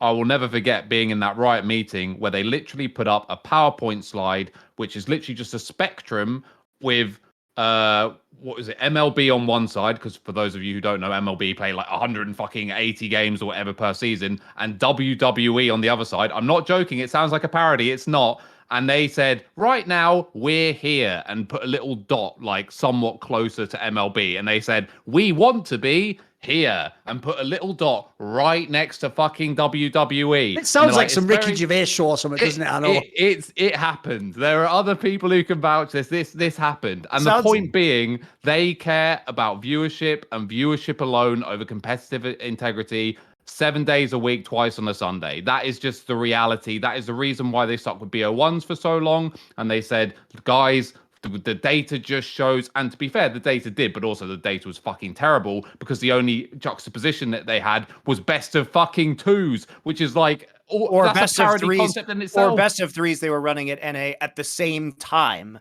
so that they were splitting their own viewership. So it was like the worst possible metric data. And again, remember, all those fucking NA viewers are Europeans anyway, so it was like the ultimate split of viewership. So yeah, but Riot really do care fundamentally about the value of the product. And again, it comes back to the oldest meme in Riot's playbook, which is, we've never made a penny out of esports. But again, it's because it's a fucking marketing arm. It's all about driving viewership. It's all about advertising the game. It's the same reason why Riot little weasels used to come into their room and saying, what champion are you thinking about playing today, Febervin? Oh, have you seen the new skin? Why not play it? Why not use that skin? Such buddy? an outrageous story. That's actually in itself a mad conflict of interest, by the way. The idea you're trying to like nudge players in the meta to play in specific things. I would say, by the way, just before loads of people DM, it wasn't actually Febervin who was a player. That was a place name player, example, but this happened more than once anyway. They would literally, there would be people whose job it was to come into the green room and be like, anyone want coffee? Oh, shall I get something? Oh, by the way, just before I go,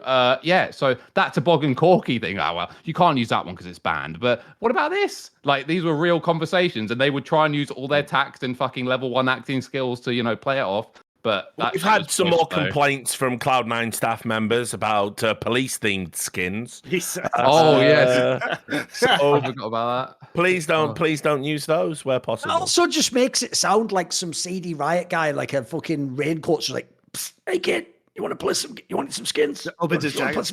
I know. You want some skin coats? They got rid of those a long time too. That's a boomer reference. The skin. Yeah. Dude, that was like when they first came into the scene, and that was how they fucking bribed everyone. I remember being there. Like, I remember literally, I was at a fucking iSeries. This is like some boomer shit. And Riot Games had turned up to a fucking iSeries very early on. It was like literally must have been 2009, 2010, and when they were just really pushing the game. And I saw D-Man and Joe Miller were there because it's an iSeries and we're all UK having a drink and blah, blah. And they were like just in their normal clothes. And a Riot Games dude came over and said, oh, can I just have a word with you guys? And they went away with him. And they came back. They're wearing League of Legends t-shirts. They've got this massive wedge of like skin codes. Like, and I'm just laughing at them going, what the fuck are you doing? Why the fuck are you selling out for fucking codes at your stage in the career to go and cast a MOBA that's going to die on the vine? It's never going to be popular, dude. It's a dog shit game. And they were just like, no, the Riot Games are really nice guys. They're just giving us free things. One of my favorite things about League of Legends, though. One of my favorite things about League of Legends, though, and I can't even imagine how much this torments Riot, which is what makes it so fucking entertaining, is the fact that Faker refuses to use skins in the game. Like, think about how many millions and millions and millions and millions and millions and millions of dollars they have not made because Faker won't use a skin, which would sell after some of these world finals like fucking gangbusters. They make up for it by putting a skin of him in the game. Sure, but it's so fucking funny. It's so fucking funny that like he doesn't use skins like that. Actually, if that might be the thing that annoys Riot Esports the most. If I had to guess, it's too good. It's too good. By the way, does anyone know if they actually? Because I believe, and this might even be wrong, but my memory is that the original world skins that there would be perpetual royalties attached to that would go to the teams. Is that still a thing? Like, and do players that was the premise behind it. Yeah. Yeah, I'm pretty sure it still works that way. So, for example, the fake Arise skin, for example, does he actually get royalties from that? I think T1 gets them. Of course, of course. Okay, but there's I no could be wrong. no split. I mean, I could be obviously, wrong. logically, you would think that the team would get a split and the player would get a Look, split. there's right? there's But I've a never there's heard a really anything. there's a really easy way to figure this out. Let's go dig up Shushei from season 1 Fnatic, and if he owns a mansion right now, we'll know. But that's, by the way, that's one of the reasons why I'm assuming he doesn't, and I'm not sure that that's even the deal anymore. I know back in the day I was at least told, like season 3, season 4, and so on, that there was this kind of perpetual royalty thing. But now I'm even in doubt of that, just because I feel like I'd have heard about it more. I mean, the players that's may very huge, well get a right? split. Like Yeah, if you look at the equivalent of the compendium, I and hope how, they do. like, it's a lot of fucking money that they're not getting if that has been reversed. Because yeah, if you look at the compendium breakdowns, obviously again it's Riot, so they don't give you the full data. You don't even know if the data is accurate. But even the data they give, if a player gets 5% of that, it's fucking retirement. Like it's insane. Well, I hope they do. Do you guys have any other final topics that you want to talk about? Final words about this year in League of Legends, next year, your hopes, your dreams for the scene? I'll get mine out the way easy because I'm just so not invested in either Riot Games' success, League of Legends' success. I don't give a fuck about it in any region, frankly. If the whole, at the end of the day as well, I fully expect you're gonna see a significant pivot of Riot resources and attention to Valorant because they're already, in the second year of that game's existence. They're already, putting up numbers that are not eclipsing LCS by any means, but if you go and look at like the VCT viewership numbers and some of the highs that they've had and some of the consistency, I mean, as LCS trends down and as that trends up, it's almost inevitable that even with these changes they've made, Valorant's very much the future for Riot Games in North America. So until the new version of CS comes out. Yeah. Listen, I'll also say this somewhat controversial take and unrelated to the premise of the show. Sort of think CS is gonna sort of eventually taper off like a lot of the boomer shooters are. I think the next version of CS would have to be so drastically different. It would isolate a lot of the older players and certainly the current amount of pros that we have right now.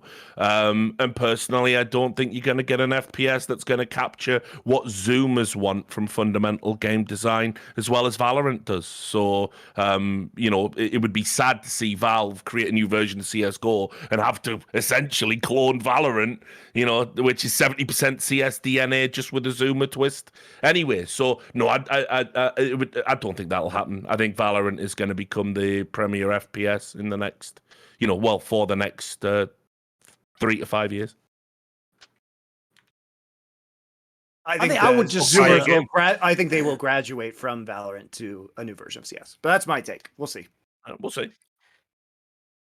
I just think that the FPS scene, in my opinion, and again, I'm super fucking biased because this was a game, obviously, like, I grew up with, or whatever. But for anyone who remembers like Pro Mod from like Call of Duty 4, it's the competitive version of that game is basically Counter-Strike, but with ADS and movement. So like you can strafe, jump, and bounce, and you can sprint or whatever. And it's like cooler and faster for the Zoomers because it's more dynamic and explosive or whatever. And to me, that is like a natural evolution, not necessarily of Counter-Strike, but I think a game which has the sort of bomb defusal mechanics, which are very watchable for an average spectator or an avid fan, but with more dynamism than maybe what some people say Counter-Strike doesn't have because it's fucking spot watching and just clicking mouse one once with no recoil or whatever for the first bullet. Like, I think that could be a natural evolution, but people have tried it. I know, Fantasy, for anyone who knows that player, he tried to make his own fucking updated version of the game, which fell on its arse, not necessarily his fault, but I don't think they have much funding or whatever. So I don't actually know how much market there is for that. But to me, that's like the natural evolution. Counter-Strike with sprinting and movement aspects and like more explosiveness, if you want. Because to me, Valorant is just a shit version of Counter-Strike. Like, it has so many whack things in it, like no set recoil patterns or whatever, which to me is just dumbs down the skill gap. And yeah, I don't know. I think Valorant is popular because it exploited something that Riot refused to allow to develop with League of Legends, which is the communal co-streaming aspect, which they were very liberal with. And, you have streamers like Tarek and Shroud and so on who got more viewership than the actual event streams got. And I think that's basically the primary reason for its immediate growth and success. So I don't see a reason why that can't be replicated with a new Counter-Strike or whatever's going to take the next step. But I don't know, I just think Valorant's a bit shit. Like, I was never tempted to play it. I mean, it's one of those games where it's like, I think it's definitely got some tweaks it needs to be made, but I think in terms of like, it could have been an Overwatch, which I think is just a fundamental. True. Like, you want to talk about dog shit games, like games that just aren't fun to play. Like, I mean, seriously, like the Overwatch players are more down on their luck than fucking Dota players. Like, everyone in Dota says they hate the game, but they come back. They don't really hate the game. It's just that, 90% of your time is misery, but you play it for those 10% highs. Overwatch players don't even get them 10% highs. Like, it just doesn't exist in the game. They keep patching it and changing it to the point where it's just like, it's absolute dog shit. You go on the Overwatch forums, everyone's just like, this is fucking shit. So it could be worse. I think Valorant will go from strength to strength. The basic problem I have is I actually think League the game's not in a terrible spot. It's fairly good. Like, the actual meta's not bad. It's not as sort of, I don't think it's even as on the rails as it was a couple of years ago. There is actually like a bit of play now. You can side lane and all that jazz. So in general, things are good. But the real joke is, like, even though in some ways better late than never, it's the fact I've had to wait almost 10 years for like basic fucking formats and tournament features that I have seen for decades beforehand. Like, the joke is, it took all these massive problems, including financial problems, to push these idiots until they ever got to the right spot. Like, I always remember this line that Christopher Hitchens used to say, where he used to say, the thing about the USA as a country is they do the right thing after they've done everything wrong. Like, you do every wrong move, and at the end, the only thing left to do is the right move. So that's like what Riot Games has always felt like to me. Like, the joke is, in Valorant, unironically, and in the regions of League of Legends, everyone is really going, wow, double a limb is great. I literally go back to someone Insight in 2014. This was just obvious. We should have had it. The joke is, that's actually one thing rarely that we haven't got in CS:GO still. So again, another area where they've just dropped the ball. So to me, in some ways, things are getting better, but the business things for me nearly always in League of Legends just fuck things up, I notice. Well, that's it. Thanks for joining us for another episode of Four Horsemen. We're not going to do questions. Why? Because the show is long, because it's super late for these guys in Europe, and also because I want to go spend time with my family on the holidays. So I'm just going to be selfish and put it that way. How dare you. Hold your coins. Hold your coins. Yes, huddle. Huddle. But thank you very much for supporting us. And also, thanks for watching. Probably see you with some more content, once the holidays are over. We've got a lot planned for you in the new year. We should do an award show. Let's do it. Do our own awards show. Four Horsemen award show. With blackjack and hookers. We actually should do that. Let's talk about that. That's a great idea. Okay, so we'll see you guys soon for our awards show, apparently, because Richard is very smart and that should be done. Thank you for joining us, Rich, and as usual, Esports Delenda Est. Good night. Night.